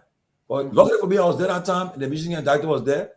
And again, the same, that one of the advantage you get when you on the kind of platform there, people recognize you too. So when one day I said, I said, my man, make your way. It happened. And she put it on the list, we pay for it, and she was able to do that surgery. And you know, but we got some good doctors in Liberia, just a matter of investing in them, you know, and then having the equipments there too, and so forth. They got another doctor who they were telling me about. The guy played the system for almost 10 years, my people. He was a medical doctor in Bombing, in Maryland, in Ganta, and the guy played the system. He performed until they said when he was leaving Bakbolu, Butukan and they were crying for the guy. Yes. But when the kid found out, when the woman guy had a problem here and lose Maple, he's out checking his credential. They found the guy was fake. Somebody think you're using on say, I don't know who died for COVID. Now, since they discovered him, he was able to escape and leave the country. So it's just a matter of investing. And look, until we get a transformative leader who will prioritize the health, educational sector, we'll just be struggling like this every year. It's sad. It's sad. Wow. Siliki, I'm here by one of the biggest hospitals. They call it Trauma One. That means they do it all. And the leader of that hospital, Dr. Peabody and everybody else, the guy who runs that hospital, he does not have an MD. He's not a medical doctor. He has his degree in health administration. and he runs one of the biggest hospital HCA in the country. All the hospitals here do not have MDs as their directors. Those are two different fields. Guys who run hospital have degrees in hospital administration, hospital management. You can't just take somebody because they have an MD, you make them chief at the hospital to run JFK. It doesn't work. That's why we are having problems. Siliki talked to me about what is it that we just can't get right in our country, Africa as a whole, but let's limit it to Liberia, that our people keep dying and dying and dying. And all the money that we have been used to fix our hospitals and clinics, we are sending to other countries. Yeah, again, good evening from my end. So, I think the question is very simple. Is the issue of leadership, So recently, there has been some virus, that spark up in Liberia. I don't know, called monkeypox, something like that. So a friend of mine called Jala, Aloysius Jala, he got affected, been home for many days. So they took him to the 14th military. They rejected him. They suggested a place in Magibi Kakata. They took him there, and after they brought him to some government facility where they told him that he was going to be quarantined for 21 days. So he went there, and when Jala was there, there's a guy that dog bite. They brought the guy there, and they put the guy among the other patient, and the guy started barking like a dog, breaking all the doors, Got rabies. Disturbing the place. No nurse, none of the doctors were around, no security, nothing. So he got afraid, and he went live because he also do journalism too. He has his own platform called the Jala TV. So he went live trying to update because he was afraid, and even the other patient had to run outside, in that kind of situation. So a few days later, the health minister instructed that the guy be discharged, even though he's still, affected with the virus. That they should take him home. They'll be doing his treatment from home. Saying he want to be a journalist, and he can't do the journalist work no other place until the place they are doing the quarantine and all of that. So currently now to speak is home. Whether that guy is going to, share the virus with other people that he's, sharing, he's surrounded with as a neighbor or whatsoever, they don't care. So yesterday they sent people there to go and check on him, and that's all. And that guy is being exposed to the public, So it's basically leadership, Mr. Game. And recently, there's a footballer, I think most of you know about that story, who played at the first division level. He sustained injury on the field on ATS. He needed to do a surgery. GFK, no equipment. Cali Hospital, the same story. While on his way to Ghana, his mother, he passed off in Africa. So a lot of people are dying in Liberia for the same issues. But I don't know to what point or when Liberians, especially the voters, will get to understand the reality that, look, all the different problems, has to do with leadership, the kind of president we elect. When we go to the pool and vote, it determines the kind of hospital we go to, the kind of school, your children will go to, the kind of market or economy. Just recently, on online TV went to the market, I think, to allow market, and they were interviewing people. And one of the Omar that she said she don't think she's going to vote again because she went to the market 7 o'clock, from 7 to 2. She was only able to make $60 Liberian. She was even complaining that she has not been able to even start a day, as we call it in Liberia. So this is the current reality in Liberia, and I think that's part of the reason STEM is coming out tomorrow to protest. Initially, for this entire protest stuff, I was kind of against it because of some of the leaders that are involved with the planning of the protest. But at some point, I realized that it's not about those people, because if you look at a bulk of the government officials today that are discouraging people to not come out tomorrow, they all participated in June 7. You know, the same thing Mobile Molu did today to put mobile money up, Mo Ali did it before for people to contribute to June 7 protests. You know, Mo Ali, Stephen Johnson, Patrick Hunter, none of them took their children to the protesting on June 7. But now they're asking us, Mobile Molu, Axel Jackson, and the other protests, you know, the people that are planning the protest to bring their children to the protest scene. And they've been doing it before. That they've not been bringing our family members. But all those things are scary tactics, you know, and we hope the government is going to, you know, provide security tomorrow for Liberians that share grievances. And one of the important things about this protest tomorrow is that all of the issues the guys are raising, they are not fake. For example, they talk about police brutality. It is a fact. In St. George, I don't know, Grand Cayman, some part of Grand Cayman, you know, 3 people were killed. You know, when the people came up to protest against a mining company there, you know, the police, you know, they had a crash between the citizens and the police, and 3 people left in an incident. You know, just recently, I think 2 days ago, the transport ministry had a protest. You know, one of the female were beaten. She had blood running all through her nose and stuff. So these are facts. You know, they're not making up story. They're not just saying things that are not happening in the country. You know, and the government should be able to address, you know, the different concerns that the Liberians that are coming tomorrow to demand for them to do the right thing. But unfortunately, Mr. Gayman, you know, everything that has to do with the health system, you know, creating jobs for Liberia, you know, everything boils down to leadership, the kind of president we elect. And I don't know when Liberians will understand this.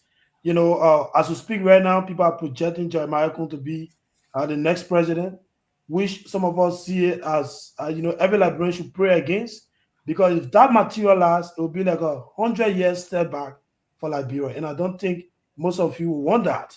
You know, and to close on, you know, I see Brother Tomalin trying to respond to Juma. I don't know, Juma Jala. I understand Juma is a good follower, but this guy and won't say they're always on this live attacking people just because they disagree, because they think they're Unity Party people. Even you, the Tomalin man, that took your time right now to respond to him. When you really, you're not credible. You women, you CDC man, you this, you that.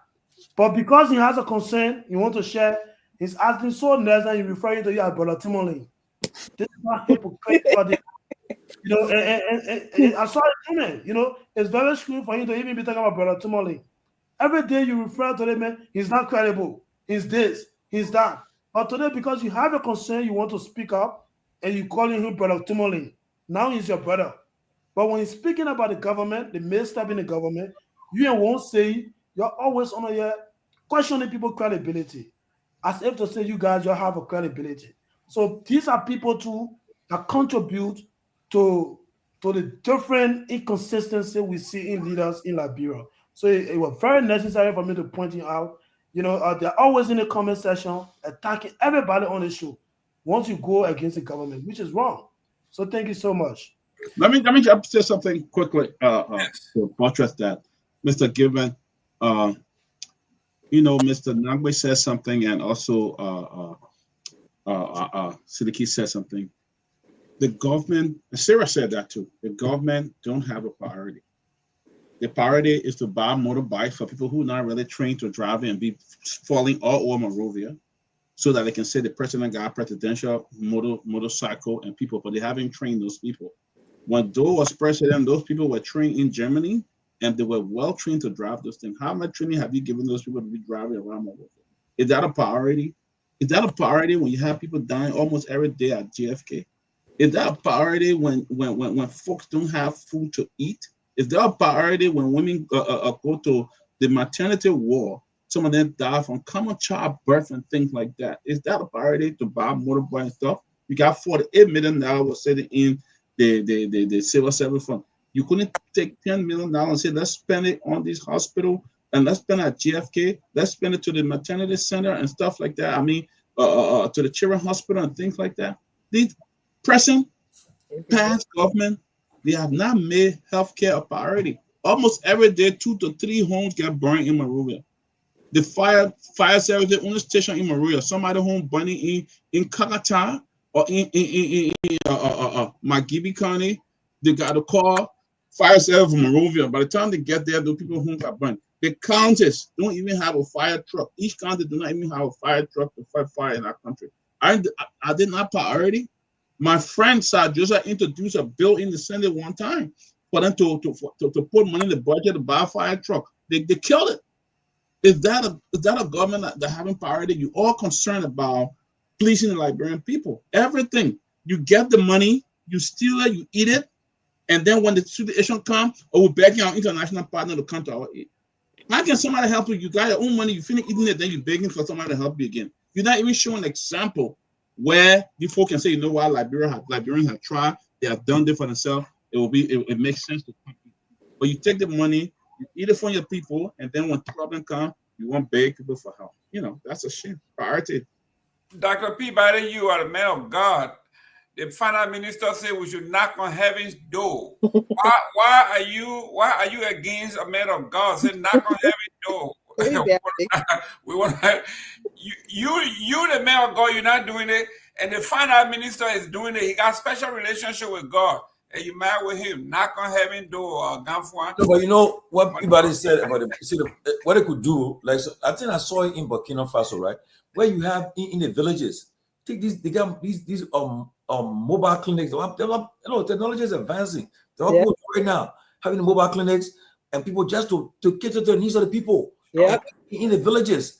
And then you have what he did, the medical doctors there. He gave them the SUV. They are the one who driving the SUV that the ministers are driving. They're driving in the villages. So if you assign, so we have 3 counties under your control. You have a brand new SUV with mobile clinics. Look, if we can prioritize it, because look, the thing that killing people like bro, I heard diabetes and high blood pressure, but people don't know. Some people don't know, right?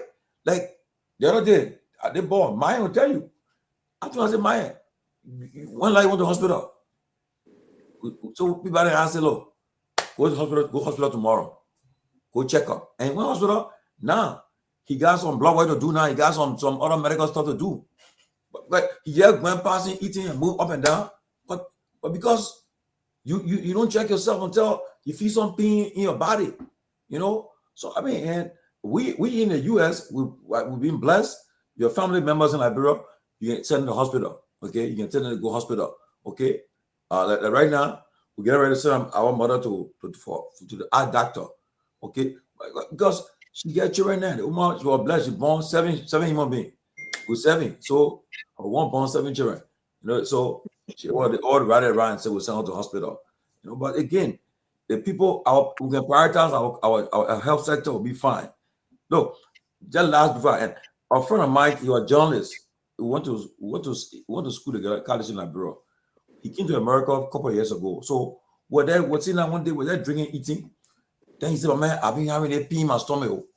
Then I said, "My man, America, the hospital right here, they go to Mercy Fitzgerald, the people they will not refuse you." We took the guy there. The doctor came outside. He said, "Who the guy to you?" I said, "My brother." He said, "But why you don't get the same name?" I said, "Because we're African, we don't have the same name." He said, "But the man get cancer, and it's spreading." I said, "Ah." He said, "But anyway, I was seeing doctor coming tomorrow. He will come and examine him, and then when the man came, man said, it may have few weeks to live." I was like, "What?" Yeah. So then, but the other thing though, when they told him, he said, "Well, he won't go home to try." Look, he said he wanted to stay. And they said, "But we end up putting him in hospital or wherever the case because you're not going to make it, right?" So he said, so we try to encourage him. Just in that time, Amara was Minister of Finance. Amara was visiting the States. And Amara, you are a Liberian journalist. Amara knew him. So Amara came to the hospital to see him. So, okay, somebody, the guy can go and try. We will try our country's son, herb, everything. So Amara paid for his cousin and paid the guy away for them to take him to Liberia to go hospital. He said I will take care of it. He paid away. One day I got to work. After a few 10 days later, I just saw rest in peace. He was gone. You know, yeah. My friend Herbert he just died. So it's just like we just gotta prioritize the people, our family, our health sector. But when you see the national budget, look, I was looking at the other day. Okay, during the administration of Banasali, NSA budget, so she's 70 million were used during NSA time for her. I think during the CDC time, another 100 million were used for NSA. Worker being power for 2 years, 28 million already been used in 2 years. Wow. Anything that you say you cannot change, but there's a problem. The money is being put into different areas of the budget.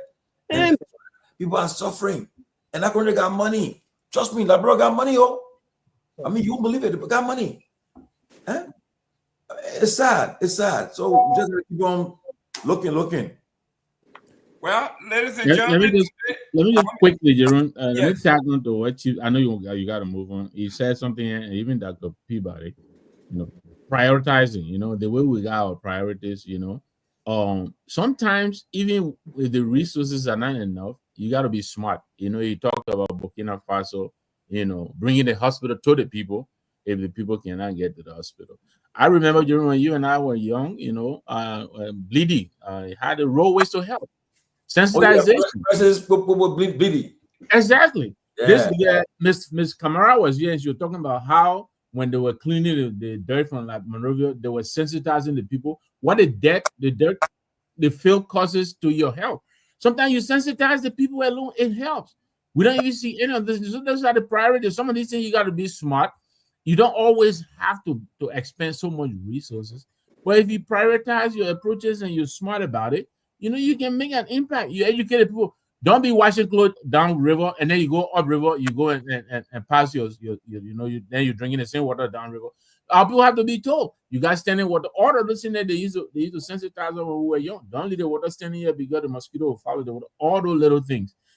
How much sensitization do you hear on the radio when you go to Monrovia? None. I don't hear any. They spend all the money on BP salaries. Yeah. Well, ladies and gentlemen, we're talking about salaries. Doing nothing. We're talking about salaries here. We got our staff on the ground. They are not being paid. This is July 26th is coming. We're trying to do all we can to help. So we are taking this time off to ask all of our followers and our friends, please make a generous donation wherever you have to this fund. We want to raise at least $1,000 today. The cash app is here. It's the $ TCA, like in the closing argument, 2500. That's cash app. For Zelle is 856-676-5136. 856-676-5136. Zelle. We want to have something for these young folks. They're doing a great job for us. If you don't believe what I'm saying, last night, if you were let me just announce our cheerleader, Myean Ronald, just sent $50 for the high table. She just contributed $50 to the fundraiser. Great. My kind. I love that name. It sounds more bastard to me than anything of my kind. We're came to the high table one day. The high table in Maryland. Let's do it. Let's do it. High table. I gotta go to the high table. I never been to the high table. You know, always give me the small chair. I want to go to the high table. Yeah, I want to go to the high. When you get to the high table, do you say hi? I gotta say hi. The high table. High table. Yeah. You see, and that high table there. Everybody, I mean, once you come in, you go to Maryland, whether you a politician or you official government, you go to the high table.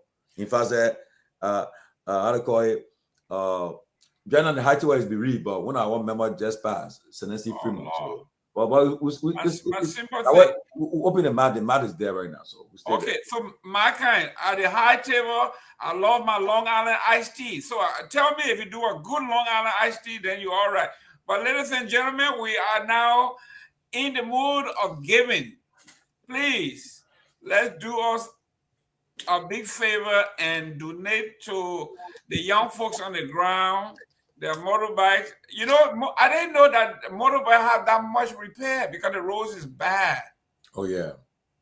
So somebody was generous enough to donate motorbike to us, and I thought the transportation issue was solved. But I didn't know you had to do that much repair because of the bad road. And these boys are going to Nima, they're going to Grand Gita, they're going to Maryland, they're going to Bassa. At least Grand Bassa, you gotta, you know, the road is good, it's paved. So, but if you are going to like River says, forget about Bapolu and those kinds of places, and we want the news. So it costs a lot. You know, the young folks can afford to bounce, to be doing that all day, going to these places. I don't think I would survive a day on a motorbike. I went to Liberia in February. My man, before you tell your own, the last time my beginner tell me to go on a bike from Monrovia to Happen, I said, what? I was in Monrovia, so I decided to do my own research to follow the young folks. So they picked me up from the embassy. We got in the keke. I love the keke. We went all over the place. And then finally, Mr. Gateman, you got to get on the bike. I said, what? Say yes. So I took the chance. I got on the bike. I have never been that scared in my life. And these boys were just flying. And I said, you know, you can't slow down. He said, but the Pape, I'm not even running. I said, you know what? Thank you very much. I'm not riding this anymore. But just imagine if you have to ride, I think, every day to work and from work, go to the market. And some people have their babies in their laps or on their back, on the bike. That's what these young folks are going through to bring the news to us. So at least twice a year, July 26th and Christmas, we do the best we can to make sure that their family gets something to eat. That's why we are here. If you were here last night and saw what this young man did, for the police department that came to surveil the radio station with their men, for the young folks to surveil the surveillance. Mm-hmm. While the police were there, they didn't know that the recorder was on. The young folks were recording them. It was so crystal clear that you could hear the communication from the radio. Yep, absolutely. The walkie-talkie, you could hear the walkie-talkie. That's journalism, my friend. So our crew on the ground safe. I don't want to say anything, but I'll say possibly saved a few lives last night. Yep. It's true. It could have been a whole different story. Who knows? I'm telling you. So much so that the police chief had to call here and thank to Chief George for having all these people in his Rolodex. You know, the old day we had Rolodex. So you got to go through the Rolodex and get it in, but he got them on speed dial. Tomalin got him on speed dial. He woke the police chief up there, get up, man, we got something going on here. So we want to thank the whole organization. It's like the ecosystem.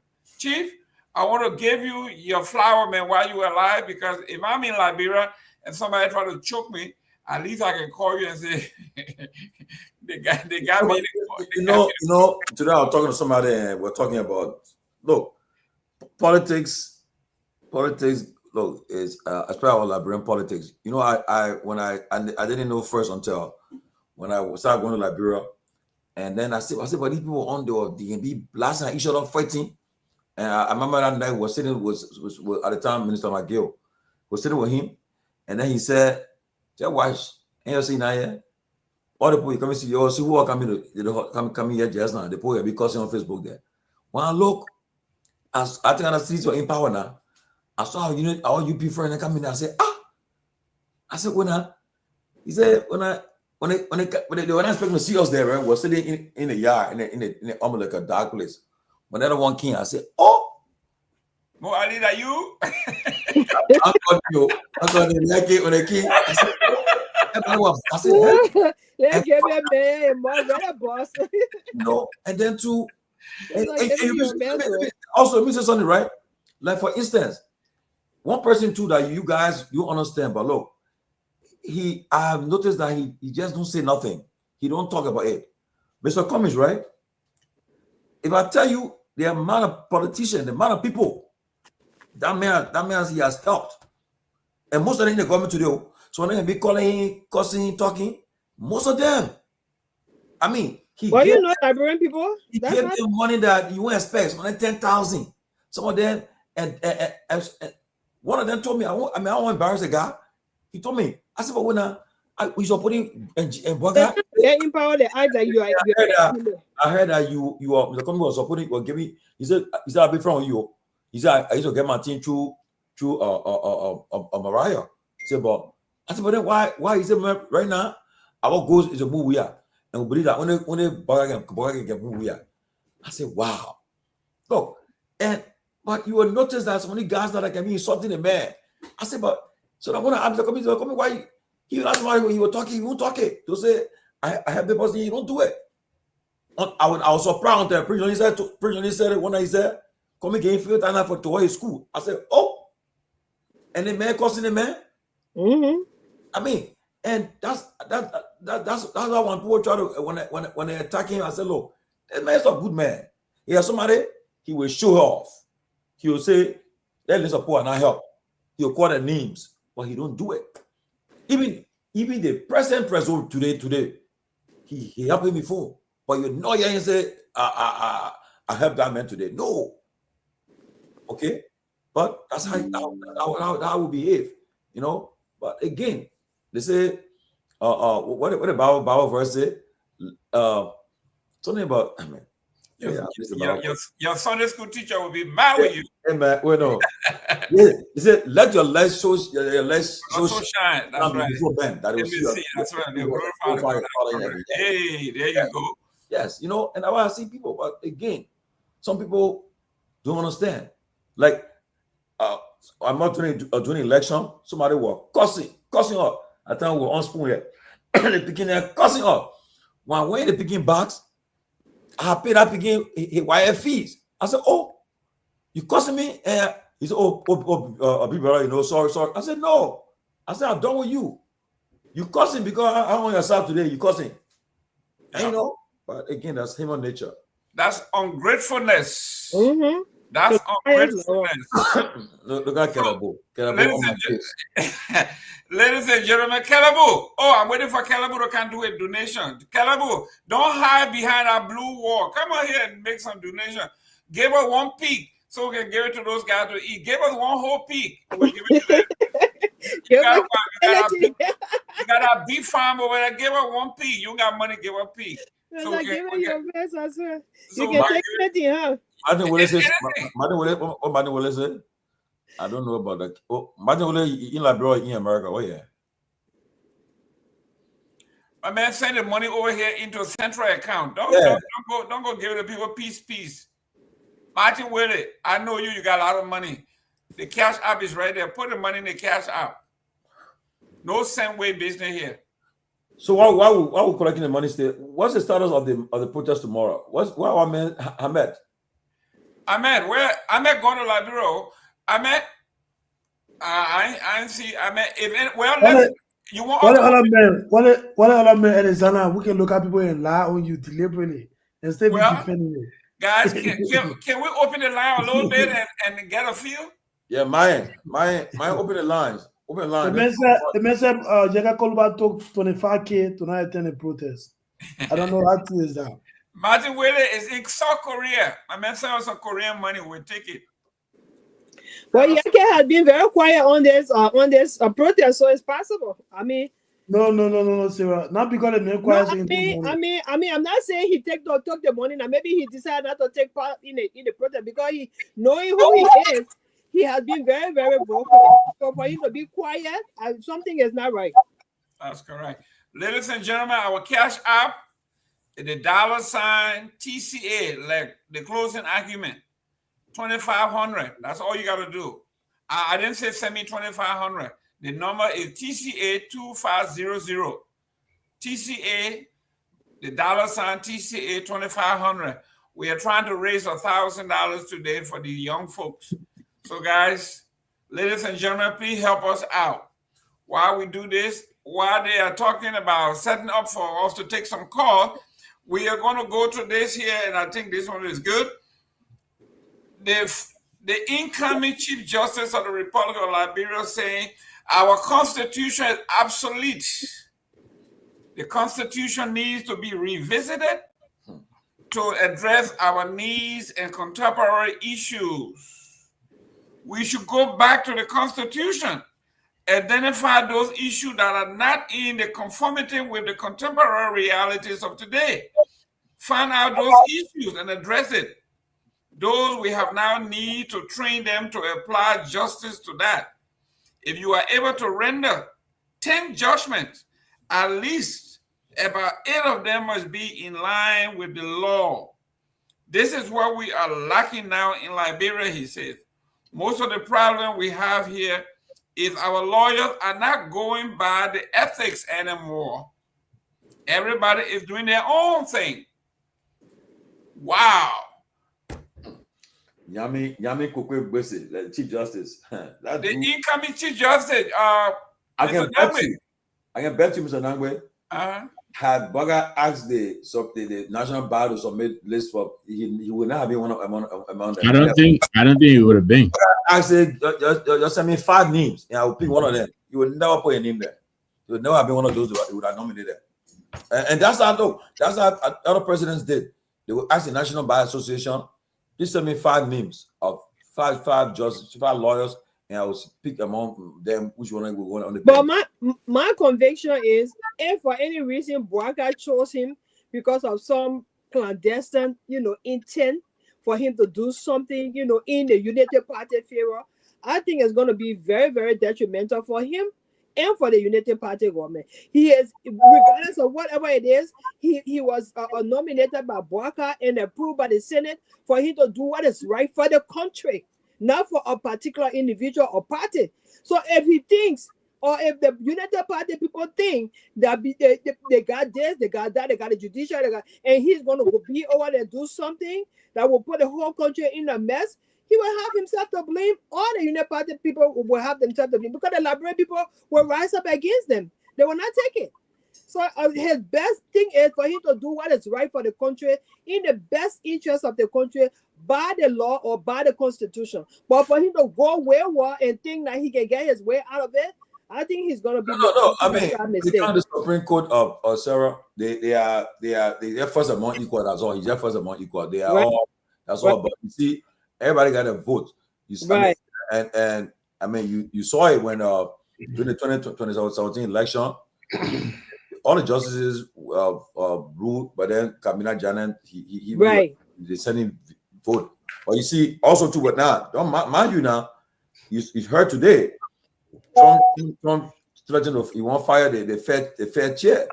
And they're telling him, say, if you do it, you'll crash. The stock market will crash. Don't do it. There you go. The man tender ends in May of next year. Get a man chance. Let the man tender and exactly. So right now they're telling him, say, even this guy from JP Morgan and John Diamond, the guy said, no, you don't try that, So yeah, that's exactly the same thing I'm saying. Liberia, if you're appointed to do something in the interest of the country. But if you want to be, because the other person appointed me, so I'm going to go overstep the law and do something else, you're going to put the whole country in trouble. Yeah. So, I mean, you that's why it is often said, you don't legislate, you can't be a justice of the Supreme Court and you try to legislate from the bench. Your job is to interpret the law, the Constitution. The executive will enforce it. The legislature will make the law, and then you interpret what it made. You interpret the law. Executive was okay, and then we enforce what you say. And that's how it been. But again, don't forget the UP are about to appoint the entire election commission next year. They can do whatever they want. Everybody, but again, as a political parties, no party will tell me say they been having elections since 2005. and you gotta know all how the election play out. Look, once you play your game well, organize yourself well, I don't think people be easier to be able to come and break election on you. Except you sit down there and lie to happen though. If you play your game well, but if you got your observers and everything, like last election, that morning I was driving, we drove all the way Habe area, Magibi area, and you won't believe it. At the very police station, I only saw the European Union observers there. When I got there, I had my tag there. When I got there, I said, "Where you from?" I didn't see a major party there. Said, I said, "Well, no parties there." Where I voted in Habe in the camp, I didn't see I see nobody from CDC, from UP, from ASC. I see somebody there. I saw the EC observer, and the other person told me from the other party. I was like, "What? All the places you have been covered, but nobody was there." Well, but Tomalin, let's look at Mr. Myean, right? He came out and read that George Weah had won the election, and then turned around and said it was a mistake. So, how do you give people confidence when something like that happens? No, but you see, with Myean, and I remember when he did that, he came to, after the election ended, was to some gathering, some house gathering in Pennsylvania, and he was attacked. One of my citizens friends attacked him. The guy he got his drink.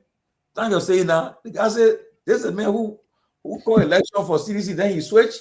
I mean, and he tried to explain, my man, the guy that brought the guy, how to take him out.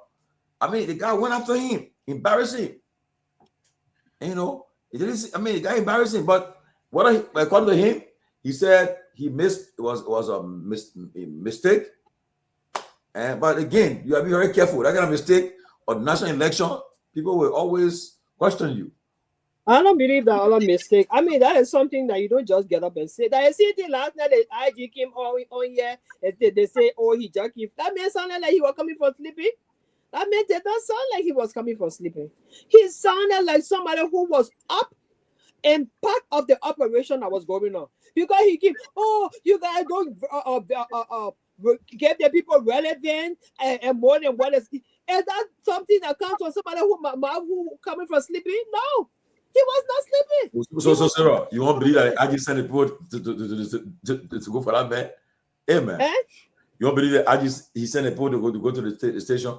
Even if he didn't say that he was aware of what was going on. No, you know what I was saying? It wasn't true because when I called him, he asked the police, he said, "When any operation, am I asking for any operation on our side?" And the police said no. And he said, "I just called. There's no operation we sent for. We have ordered for any operation to taking place." He said, "I'll be honest with you." So apparently, the guys were listening to the show. Perhaps the guys that particular show, obviously, yes, listen to the show. But most of the time when the show on, I've been passing in Monrovia where people listen to the show. They're on the big set and everything. Maybe he heard the guy say nothing, and maybe decided to show up there. But to say the IG were aware, no, I would say he wasn't aware.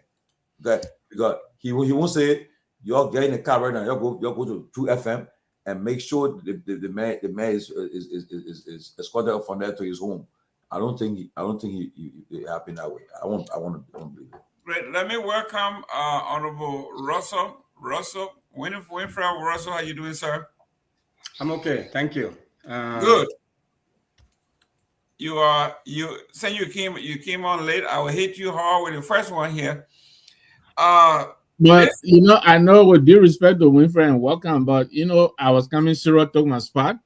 Oh, and then she passed on the key. So I okay, I'm coming. Let me just say thanks to Nora. She has arrived and made a donation. I will give it to Winfred, then I will come back on. Winfred, welcome. Okay. Thank you very much, Nora. Listen, guys, we are still raising funds for our guys on the ground. Please, today we spend most of our time asking to raise $1,000 today. I think we're close to about 600 now. We'll be 400 short before the day is over. Please dig a little deeper. Send us something.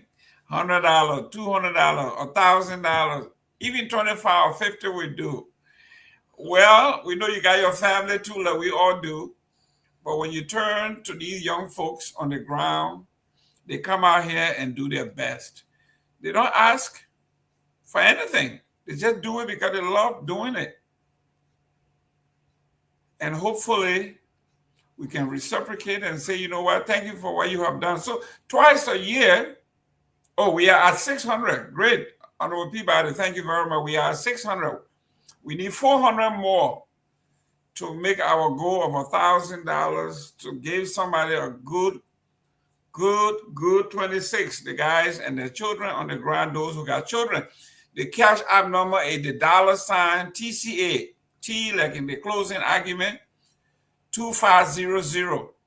If you want to use Zelle, it's 856-676-5136. Zelle, 856 area code 676-5136. If you got cash app, the $ TCA 2500. Do as much as you can. Let's put some smile on the faces of the young folks on the ground. When you turn this TV on, you turn your app on, you want to see every one of us here. The guys who are producing the show are in Liberia. The young folks who are going from office to office. When somebody having a Supreme Court, they're running there. Somebody at the IG's office, they're running there. Yes, those are the folks that we need to help out. So do the best you can. Honorable Russell, this is what's happening here. Honorable Beze went for confirmation hearing to be Supreme Court Chief Justice. And he made two great news. The first one is he said the Constitution needs to be revisited to reflect contemporary issues in Liberia, that some of the issues in Liberia does not represent the framers, the intent of the original framers. That's a legal argument. Then the second one he dealt with was the decision in the speakership. He felt that his colleagues were wrong, and this is what he said. He said, under our law, the law, in the declarative judgment action, the rule of the Supreme Court says you can only come to us on a bill of information if we gave the judgment and we mandated you to do something. We tell you to go do something and you are confused. Then you come back to us for a bill of information. He said, in this case, this was not the case. If the thing is being done wrongly, whatever we told you, but in this declarative judgment, even in ordinary English, when you declare something, you put a period. You don't give a mandate. So in a declarative judgment, there is no mandate being sent to the court. So for one party to have reverted to us in his mind was illegal. And I believe my colleague's position at the Supreme Court, therefore, was also illegal because the judgment is very clear. He is saying the only time you go to the court for a bill of information is if we give you an instruction and the instruction confuses you, then you come back for clarity for bill of information. Honorable Siafa Dees, thank you very much. I think you are man of the law. We are talking about law here. This is what George Mason is saying. He said he differed with his folks because he told them, we cannot give a bill of information when it's a declarative judgment. We didn't make that declarative judgment. So we cannot give information. And this is where he thought his police were wrong. So those are the two schools of thoughts. Your take on this, I think this is very, very fascinating.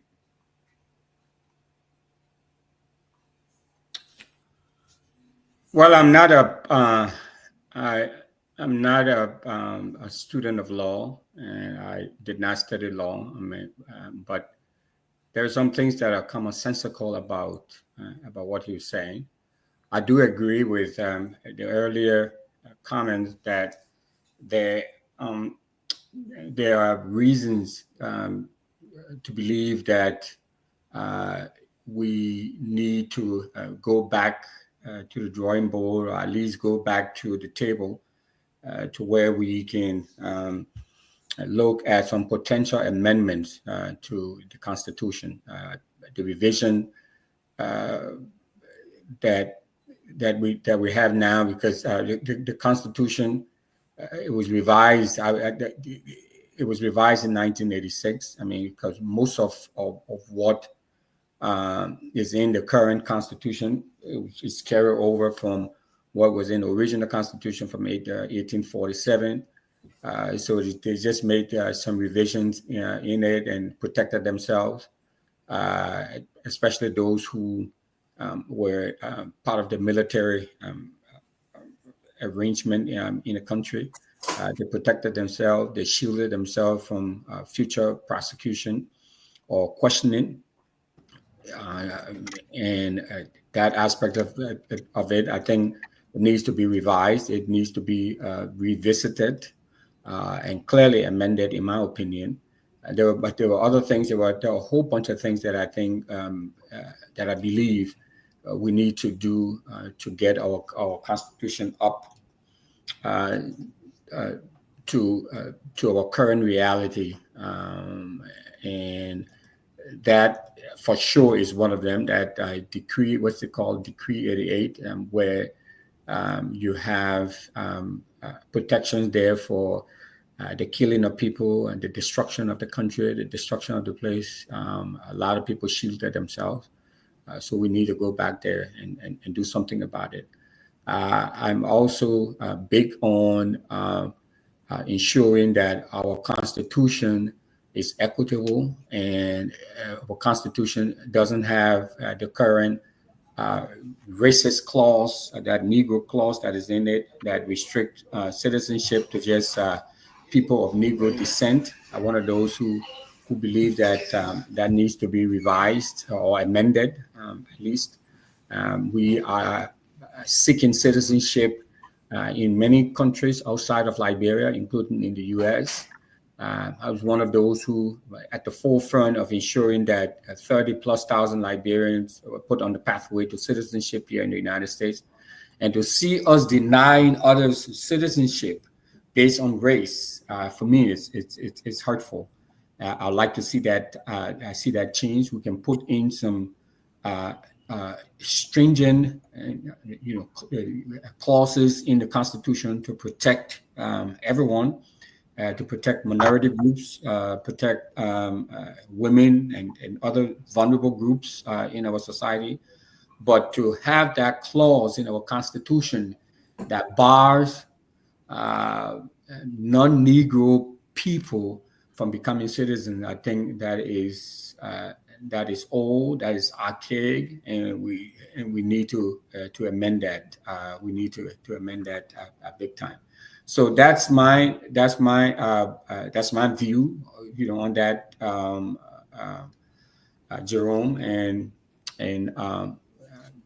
let's have a conversation. Let's have a debate about that, and I'm willing and open to having a debate around that. I'm particularly troubled about that particular Negro clause in our Constitution. I think it's doing more damage to the country than it's helping. It has outlived its usefulness in our body politic, and we need to have that. We need to have that change. There is no country in West Africa or even in Africa, if there's any, I'm not aware of, that restricts citizenship to only non-Negro and discriminates against people who are not Black. I think Liberia is about the only one, and I think it's about time we change that. Great. Mr. Gilman, can I ask a question? Let's open the. Go ahead, real quick. Yeah, I'm kind of bothered by what the Supreme Court nominee said. What? So I want to ask, what did he mean when he made that statement that they didn't attend the president's speech at the time because they didn't see a speaker. They didn't see a speaker. You remember that statement he made? Yes. That they didn't recognize a speaker at the time. And then when Famula said that what he said was liquor talk. So what does he how can he corroborate his statement and his stand on what he said? On what he said about going against the other members of the Supreme Court, because if according to him they didn't have a right, they didn't have a right to explain, they didn't have the right to do what he said they shouldn't have done. But at the same time too, the Constitution says, the Constitution gave them the right to explain anything that is not clear to the Liberian people, and that is the reason why the Bill of Information was sent to them. So what does he mean by that? I don't get it. What he's saying here is to ask someone to explain. That person may have given you an instruction, but if the instruction comes from a different court, you cannot explain for the court, or you can't explain for that person, since the judgment was not originating from the Supreme Court, because Supreme Court had no space to explain for somebody else. That's what he's saying.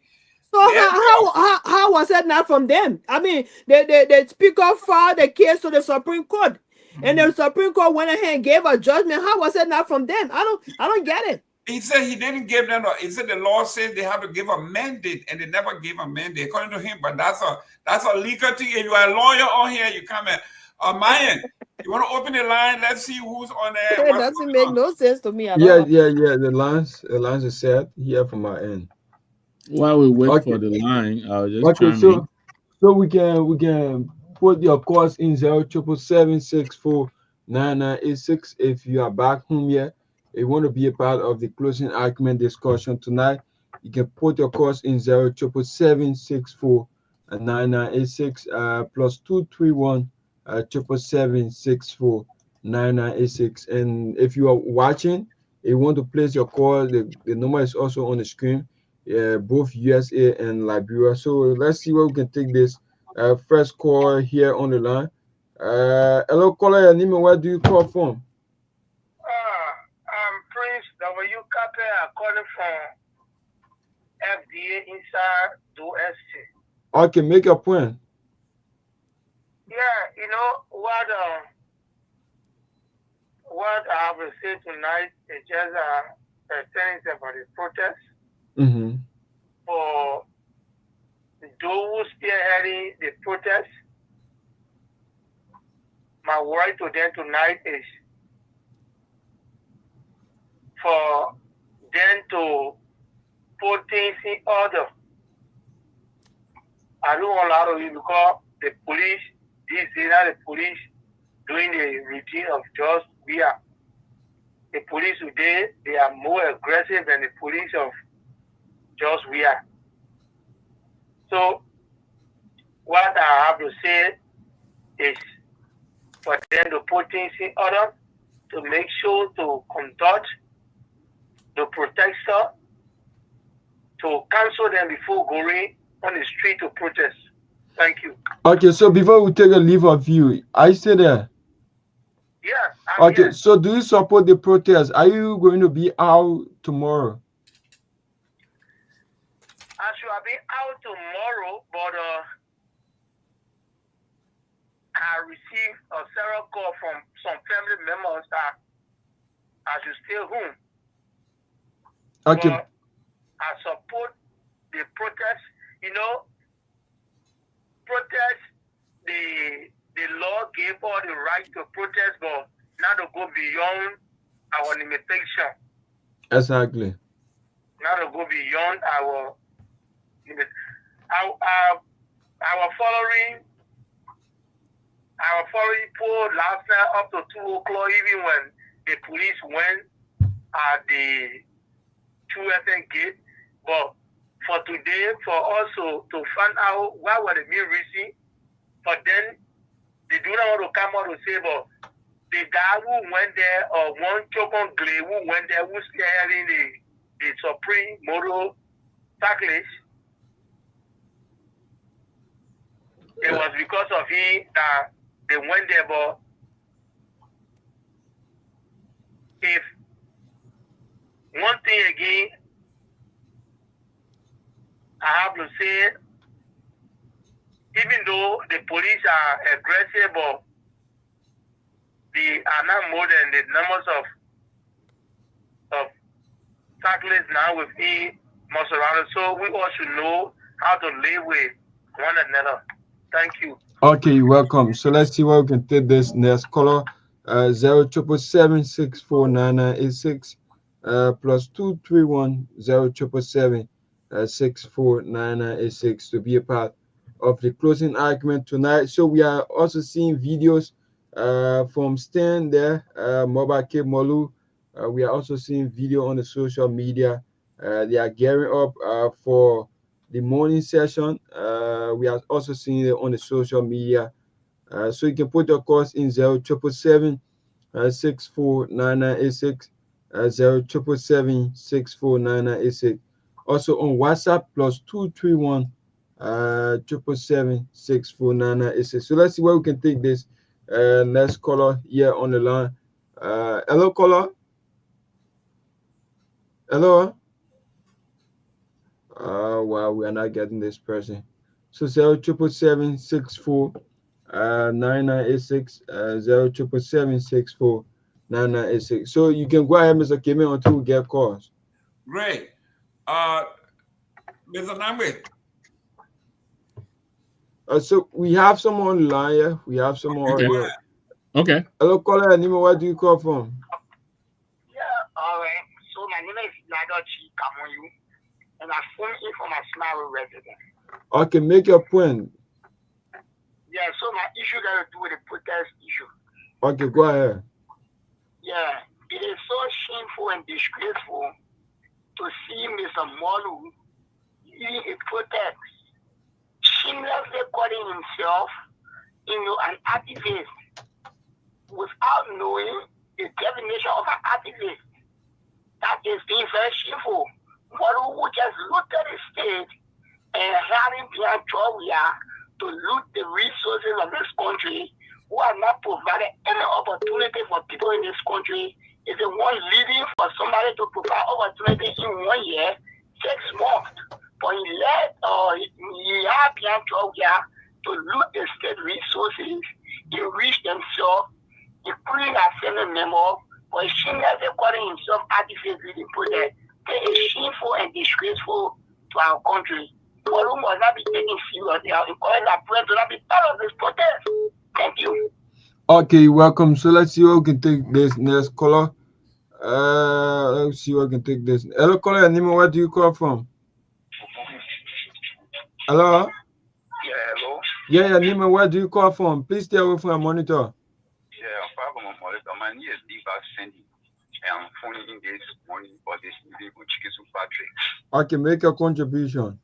Well, thank you. I listened to your panelists on the state. I'm going to commend them for their effort in Liberia. But in this country, we are our problem, my brother. Most of you that in America, you'll be spending money to your people here most often to support us because the idea we got here get a chicken brain. I listened to my brother who said that Molu do not have a moral. Oh, United Party was in power for 12 years. They looted the cover, even managed took responsibility of Molu. But then, Boali then, no one have moral to call for protest at the time. You see how we're running the country? Because it is not me. The other people will be right. When the other people doing it is wrong. See, this is the kind of country we get. And so today, there's someone that boy they mess with you to bring somebody who stays and live his life on loan in being president. Thank you. That's it. Okay. Thank you ever so much. 0777-649986 plus 231-0777-649986 here to be a part of the closing argument here. So we have roughly about 2 minutes up to 12 o'clock from our end here in Liberia. So 0777-649986. So Mr. Gimme, you can go ahead until we are with more calls. Great. Mr. Nambe, the Constitution. Yeah. The So judge is saying that we are receiving another call again. So yeah, the line. Hello, caller. Mr. Nambe, you in trouble today. Yeah, hello. Your name and where do you call from? I'm Chitifon from Pommy County. Pommy County. You are following tonight. Make a point. Yeah. For those who say that model doesn't have a moral, we are not looking for moral now from model. What we are demanding now is for Baka to do the reporting. Thank you. Model doesn't have a moral. That model is because of moral business. If model is not a citizen of Liberia, then let us say that way. But for now, it is Baka leading us. So then Baka to the reporting for us. That's what I have to say. Okay, so do you support the protest and will you be out tomorrow? 100%. Okay. Thank you for making your contribution. Selected this next caller. Hello, caller. Nima, where do you call from? My name is Iredi calling from Todi Pacific Bonaka community. Okay, make your contribution. What a mural, not mural. Baka should do the refoot thing. The refoot thing, when our people suffering, we are suffering. People are not taking me at the right time. So can delay. Take the mural, not mural here. Then Baka do the right thing. When Baka do the right thing, mural. We'll forget about moral Benny, we'll forget about this, that, and we'll live our happy life here. Let Baka do the right thing. Everything I will be there. Okay, thank you. You are supporting the protest, you'll be there live. So we hope to see. Let's see where we can take this. Hello, caller Nima, where do you call from? Yeah, hello. So that question response to your caller. This is not responding back and forth. You have to make your contribution and then you put up. That's right, man. Okay, do we have evidence to prove? Okay, drop the line. So you cannot say something that you do not have evidence to prove to what. So 0777 649986. I know how to manage, but the way American transport with taking pay, you take pay. Hello, caller Nima, where do you call from? What? Please be audible so our panelists can hear you. Alfonso, we are from District 17. Okay, make your contribution tonight. But yeah, if you don't have access, I don't know what happened to the other leader here. I mean, who's the census or what? I don't know. You cannot address the president like that. Okay, but I'm sorry for that. But Yeah. people who sell in the market, I'm not a businessman, but there are a lot of people who in the business at the queue. And then the daytime, 500 people who need to make 8,000, 10,000, just 500, 300, get in a day. Where are we going?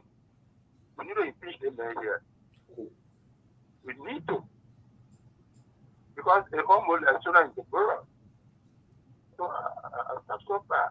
Okay, so do you support the protest tomorrow? Will you be out? Will you be out?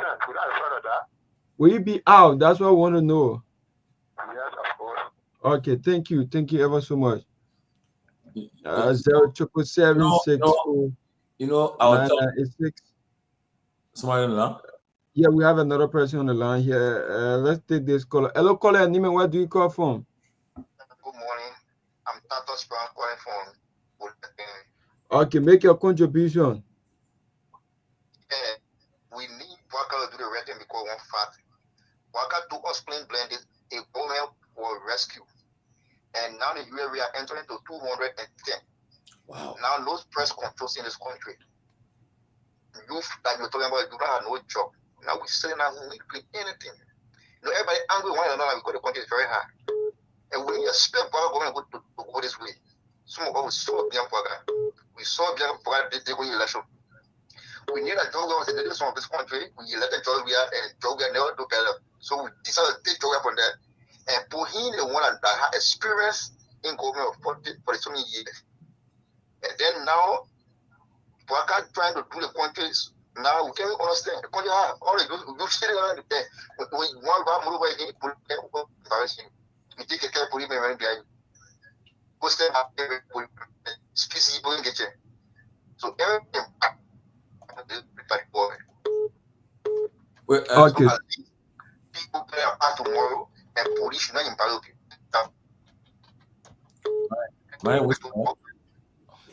Yes. So the person is cracking in. So let's see. Hello, you still on the line there? Yes. Okay. So do you support the protest? I'm supporting protest. If I suffer no job, we also on hard to. So will you also be out tomorrow? I would not be out because I had an appointment somewhere tomorrow. Okay. Thank you for making your contribution. My Mrs. Sonia. Yeah. You know, gentlemen, somebody was talking to me within the government. We're talking about the country, right? And they're talking about the roads and light and thing. And I said, look, from what I'm hearing from Liberia, you can have stabilize the electricity, fix the road, but if the people are not their lives are not impacted, the people will not they won't see what you have done though. They call us, right? And there's just a microcosm of what's the greater country looking like. And people are complaining about the economic impact. And if this government cannot provide employment opportunities for these people by next year or so, and I don't know, but you gotta find means to do it, because people are taking their goods to the market. Nobody that there to buy the goods, no money to buy the goods to make the income. And when everybody is expecting that we are being investment will come in the country, people will bring employment, will open up and so forth. But it appears as though people are not getting employed. The job market is tough. I don't know what the government going to do though.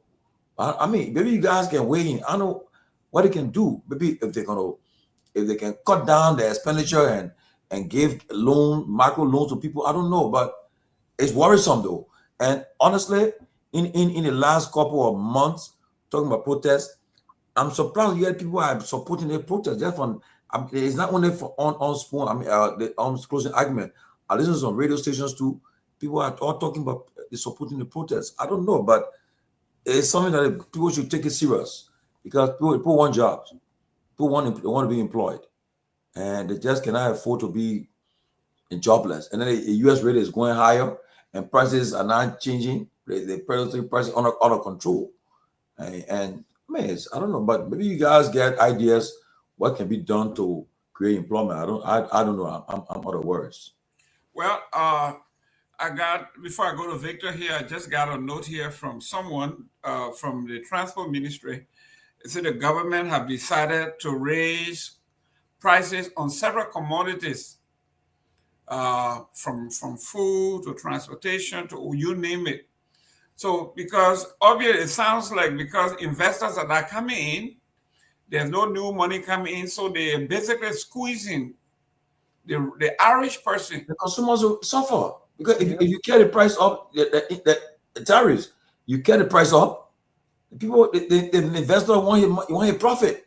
Okay, if you now they were talking about the toys this holiday season, the children toys are gonna go up because the man who importing the toys from China and other countries, if he a toy for a child, if that was $5 before, it will go to $20, because the man got to get money out of it. And he paying all that money to bring your goods in America.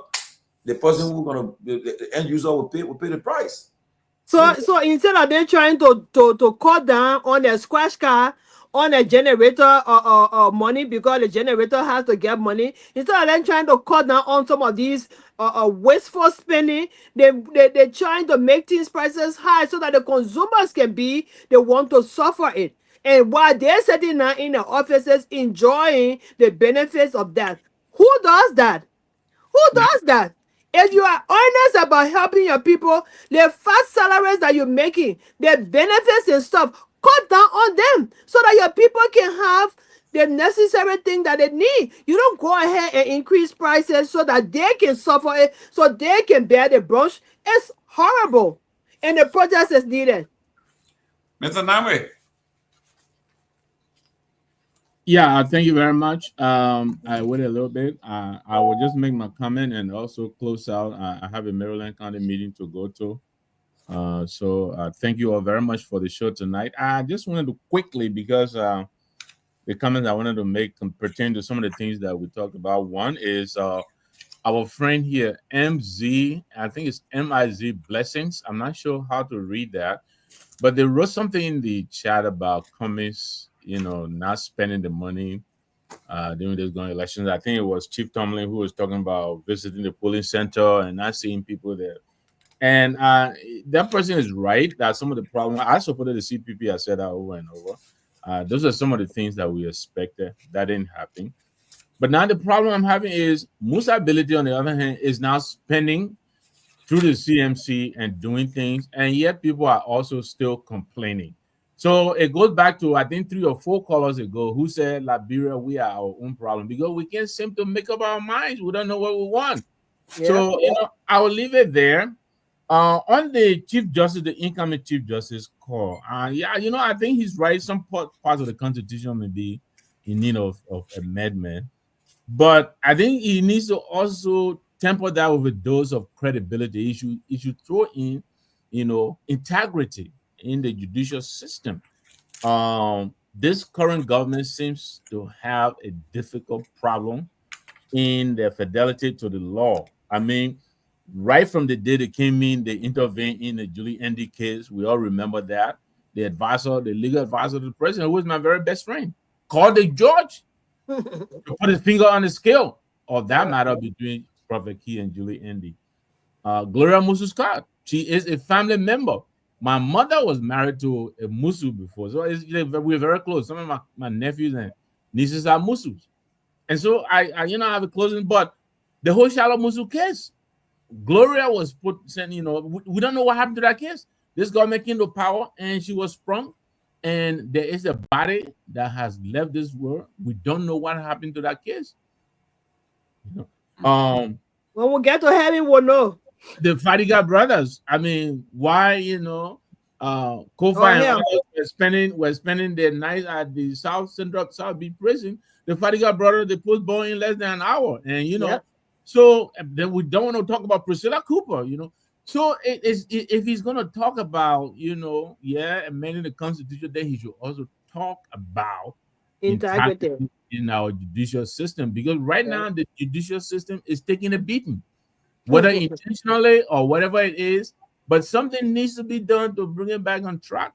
I want to thank you all very much. I'd like to thank all those who have contributed to the cause of our young brothers and sisters back home, who are helping us to, maintain. So thank you all so much. Hopefully I'll be with you guys tomorrow, but I'll bow out at this moment. Thank you very much for tuning in, ladies and gentlemen.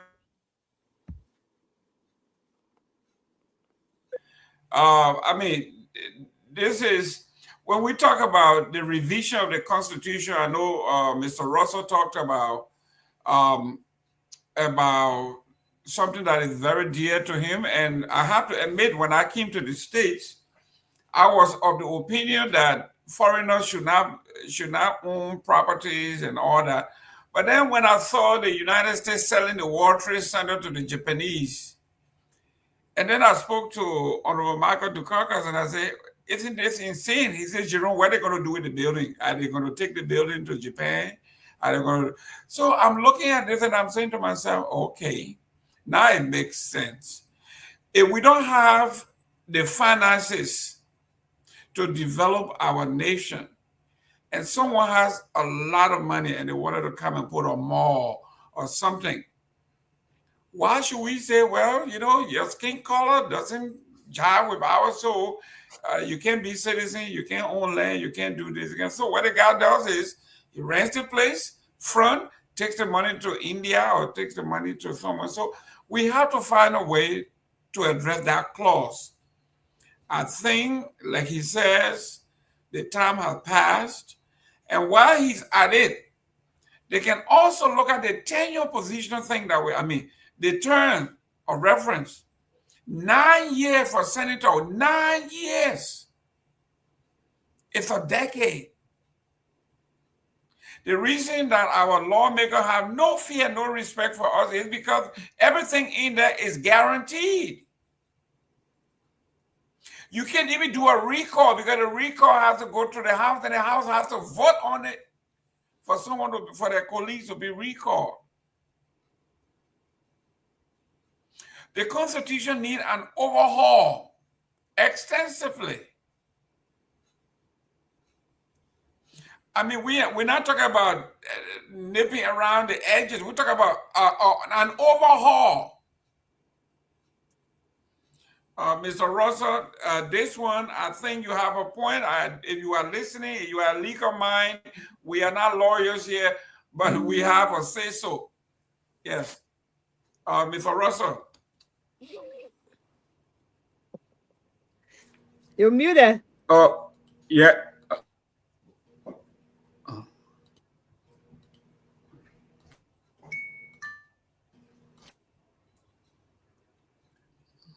I'm sorry, you muted? You're still muted.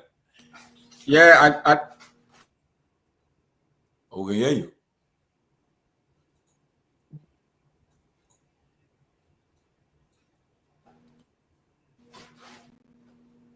Oh, we can hear you. Oh, you like? I think his internet. But you know, honestly, the Constitution, we need some amendment in that Constitution. We need it. There's no reason why somebody should be given 9 years for what? For what? 9 years, and where you get? Look at 9 years doing nothing. Nothing. And you make it on a serious note. I mean, 6 years, fine. Yes, 6 years, fine. And so that they can always check on you. But 9 years for senator, 6 years for representative, no, no. I think 4 and 2 say all right. Get in 4 years, get it up in 2 years. The president said 4 years. The Senate, maybe how much the Senate can go for here? 6 years. 6 years. Okay. Well, in my brother, the Senate at 9 years. Yeah, well. I mean, the guys just did all of this stuff. I mean, we all know that. I mean, to protect themselves, to enrich themselves, and they have no desire whatsoever to change it. Whenever you try to put forth a referendum to help to change this, they will fight it. They will fight it tooth and nail because they want to maintain the status quo. They want to maintain this corrupt, hegemony of this disenfranchising and keeping our people poor, until we can get someone with the political will, strong political will to try to push this stuff through.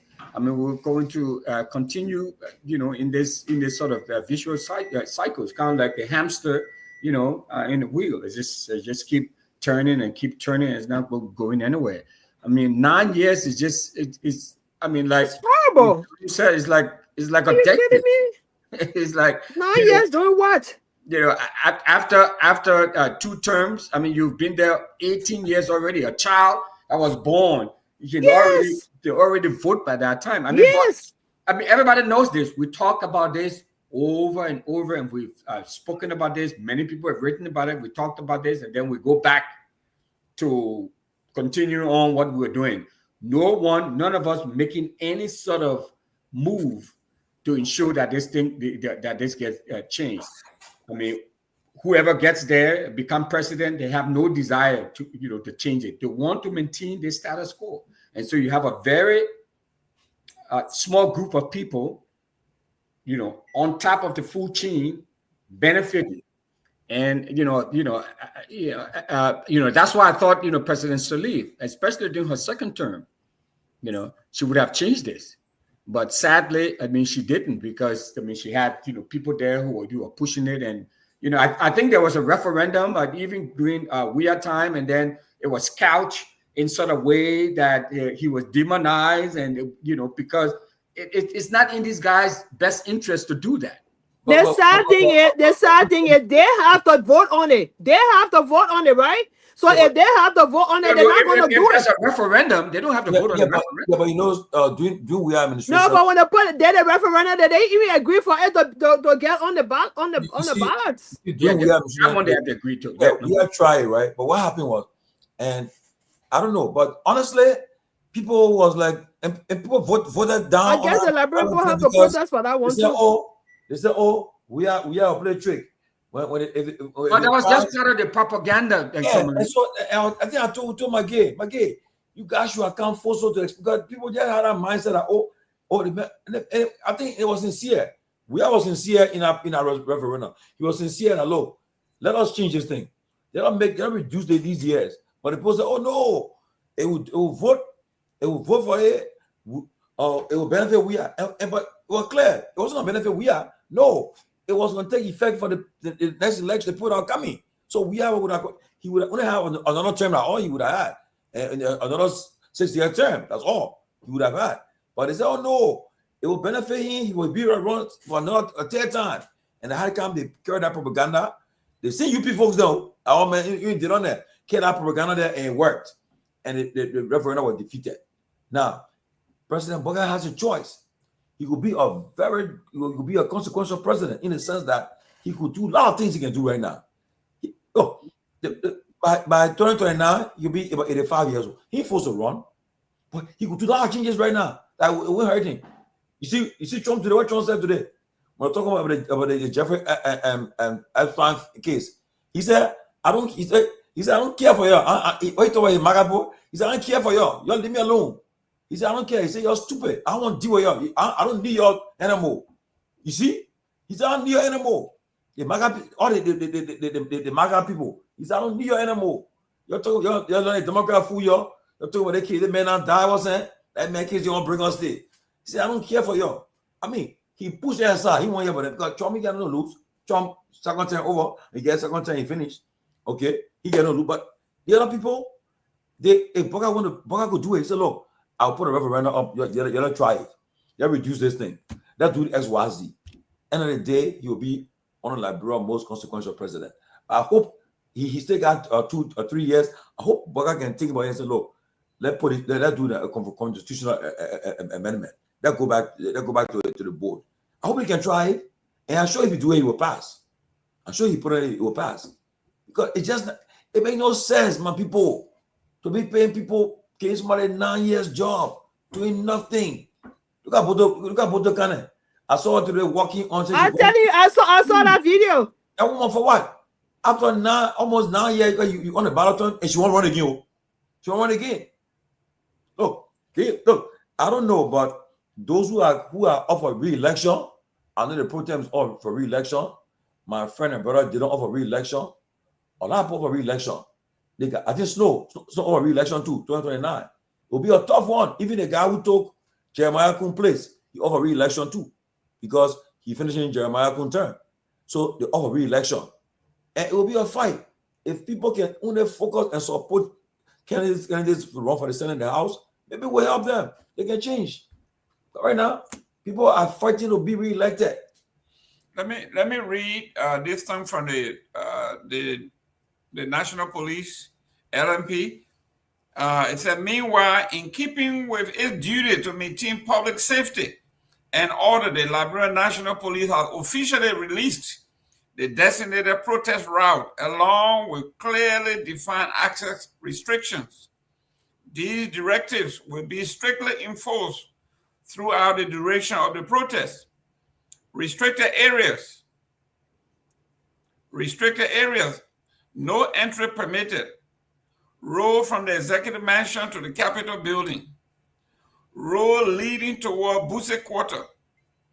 These zones will be actively monitored.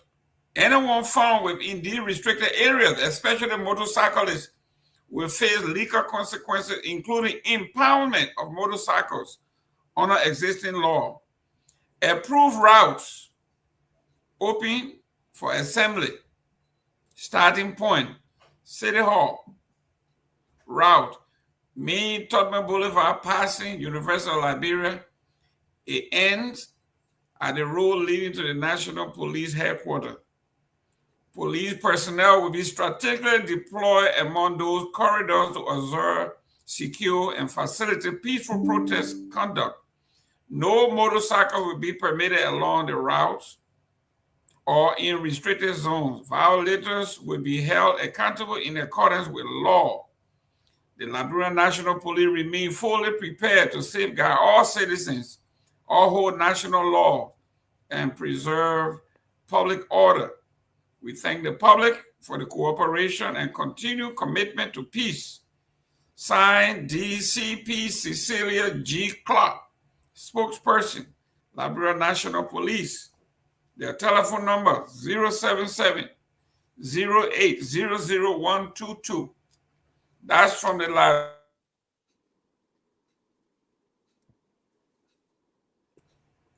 Do you guys hear the reading of the?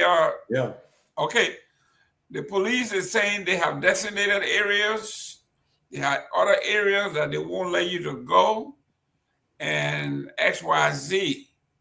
So now the police and the people, how they now have to deal with constitutional issues. Are you impeding the free movement of the Liberian citizens? That's the question I was about to ask. Does the police have the legal right to say you can move in this area, you cannot move in that area? When the folks say they want to carry the petition to the executive mansion, to the president, office of the president, the petition won't give it to the president of the mansion? Yes. But police saying that the mansion and the capital building are no go, right? Yes. So, but then that's a recipe for chaos. So where will the president meet them? I mean, I don't know. I mean, just escort the people to the mansion tomorrow. Escort the people. They don't want to do it. They're not going to do it. Come outside and say, okay, take the protest, take the post statement. But they will I'm trying to prove a point. I don't know, the situation, Liberia is a strange place. It's a strange animal. If the police, if the people want to petition the president, the last time when the June 7 protest, they had a lot of people at the executive mansion.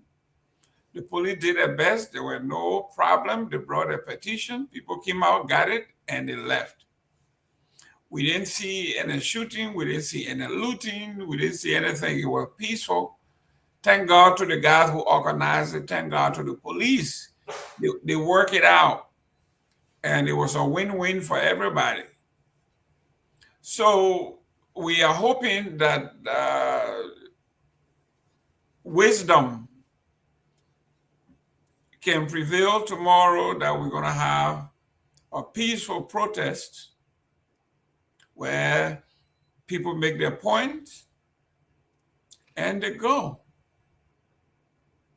That's what democracy calls for. We need to protect our Constitution. The Republic is supreme, not an individual, not, I said this to Honorable Musa Ability. Anybody who wants to make the CMC about Musa Ability, they are making a mistake, because Musa Ability made it clear. He said, Jerome, I brought you on board. I brought everybody here so we can build an institution. And this is what we are looking forward to building. When Musa Ability leaves, can CMC survive? Those are the questions that I put forth, and those are the questions that we have to answer. When Joseph Boyka leaves, can Unity Party stand on her own? When George Weah leaves, can CDC stand on her own? What are these people putting in place to build institutions? These are the questions that we have to ponder. We have to ponder deep. If we make our government, our republic, to be about an individual and not the republic, we got issues. So Mr. Coleman, the police director, those who are organizing the protests, you need to get together to make sure that this does not become another Soweto, We want to see democracy in Liberia. We want to see our children. We want to see our children going to Liberia having a great time. So Myean, I prepare you guys tomorrow for the protest. You guys don't carry motorbike. You better use your photo.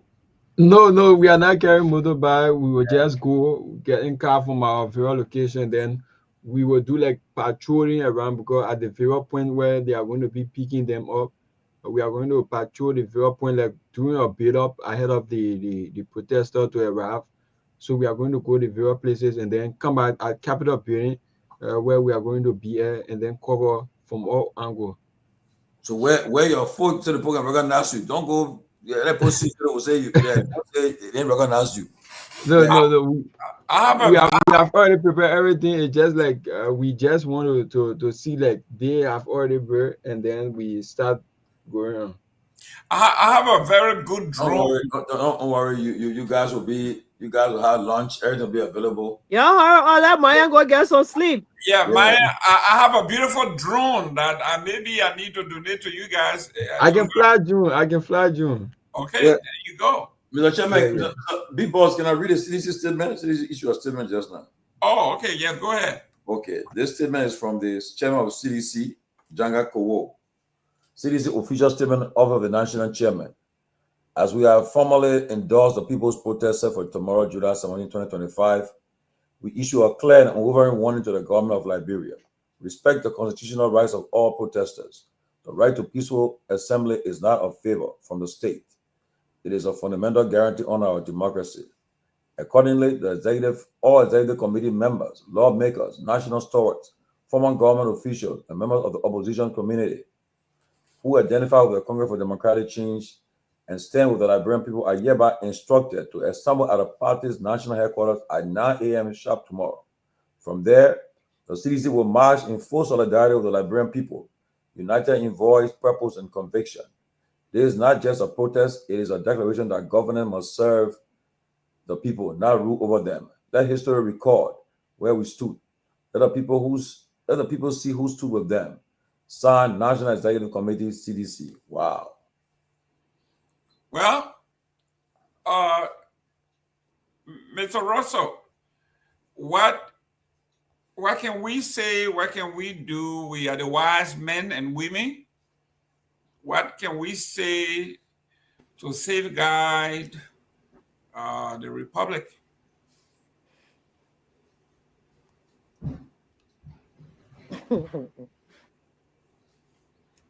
I guess he's muted. Sarah, you can take up on that. Yeah, I can do that. Can you guys hear? I think my internet is fluctuating. Can you guys hear me? My internet we can hear you. We can hear you now.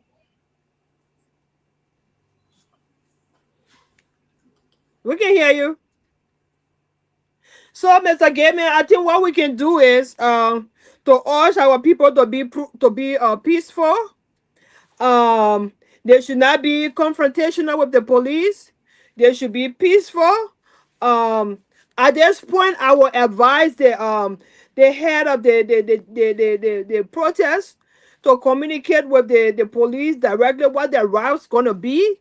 And also, I'm pretty sure they already told them that they want to be able to go to the executive mansion and present their petition to the president. I'm pretty sure that communication was already, that information was already communicated to them. Whether the police agree or not, I don't know, but I think it is their right to go to the executive mansion and petition the president, or to petition for the president, or whosoever is there to receive the petition. I don't think that right should be taken away from them. So we will see how that goes, but my overall advice is remain peaceful. Do not be confrontational. Go. It is your constitutional right. Exercise it, and the rest of it, we'll see how the police will handle it. That's just my advice. Myean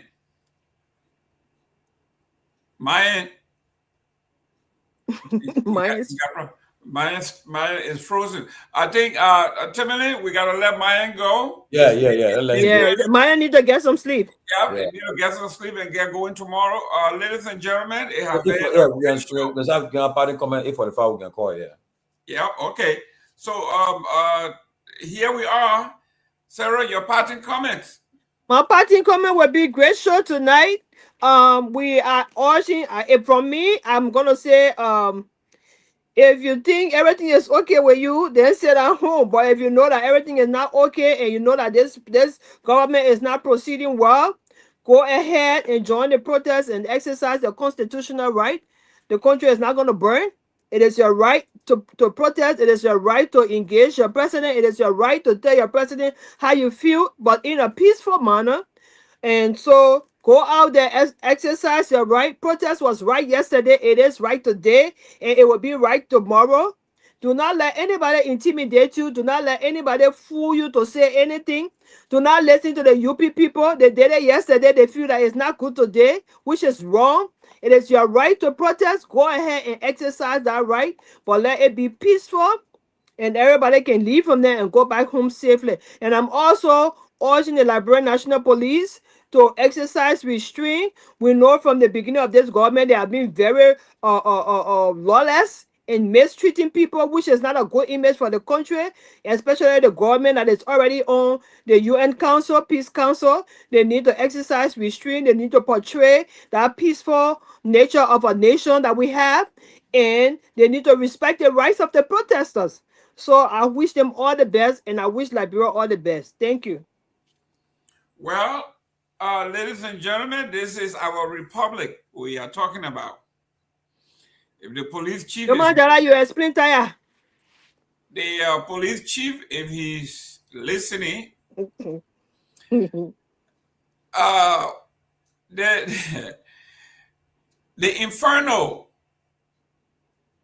written by Dante, says people that you lead, if you lead with fear, you will never secure the faith of the folks. He says, the people will rather die for those they love than those they fear. Police chief, security forces, fear have never worked. If you think you can put fear in folks, it is temporary.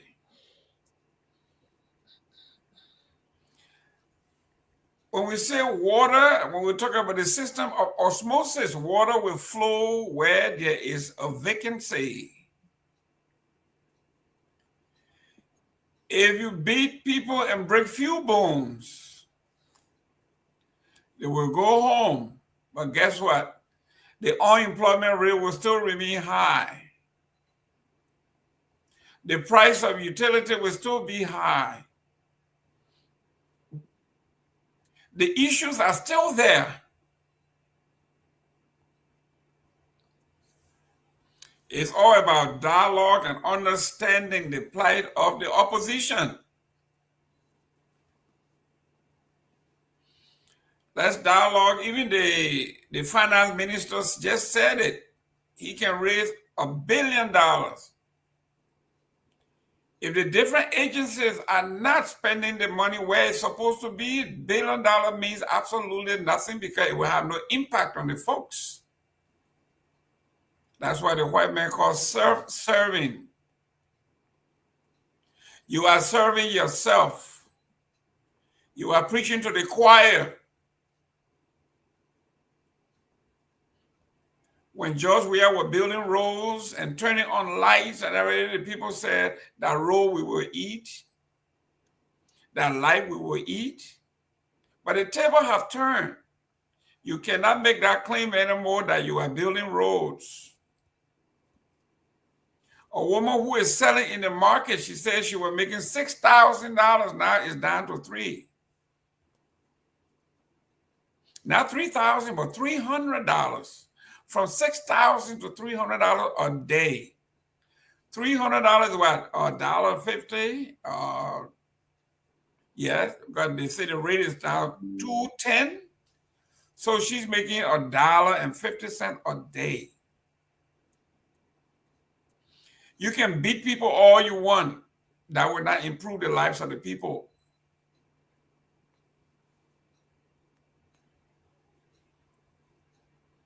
You can do whatever you want to do. The situation is still going to be staring you in the face after the protests.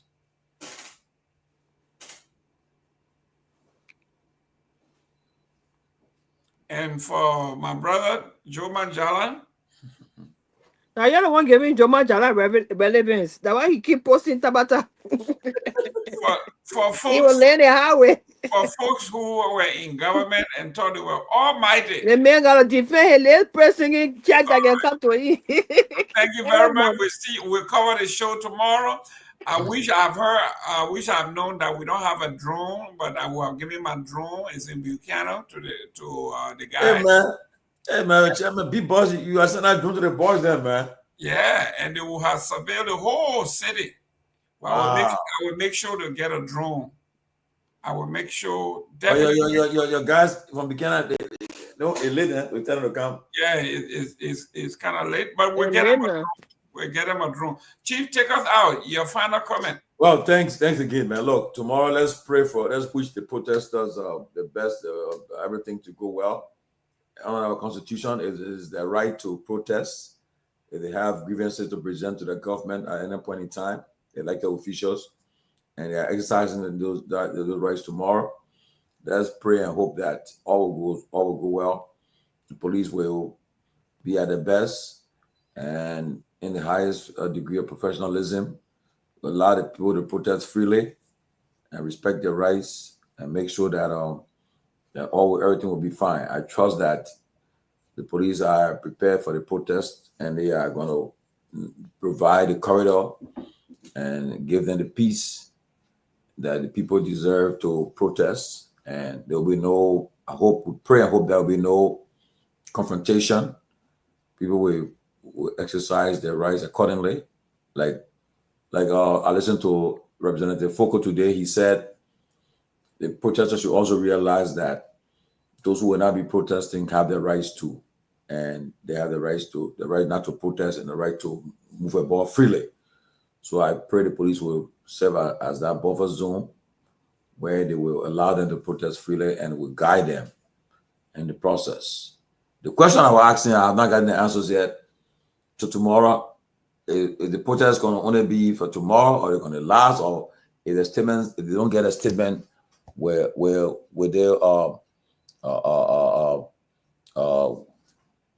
they still hold on to the protest until they see the president? What will be or the vice president or the speaker or whoever?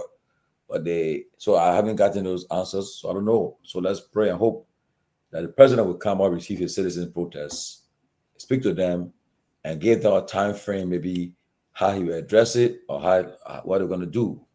I don't think they should ignore them tomorrow. I think they should listen to the protesters, and let them read a petition, and he can respond and tell them that we've heard you guys and we're going to take into consideration, and we'll get back to you guys in maybe X amount of days or weeks or months. Say something to them tomorrow. I pray and hope that should be the process, and they should not just ignore and disrespect them too and feel that they are nobody, because it took time. They put there for 3 months. They put, and I'm sure, and people put the resources there to make sure they have water to drink, to keep it going, to make sure that the flyers were made and everything to mobilize the people. So let's pray and hope that all will go well tomorrow, and I shouldn't take them for a joke. Respect them. So, and the songwriter says, when we pray when you believe and I believe, and together we pray, Liberia will be saved. The Holy Spirit will come down and Liberia will be saved. So tomorrow we pray that as we all believe, you believe and I believe, and together we pray, Liberia will be saved. The Holy Spirit will come down and Liberia will be saved. Sweet Liberia.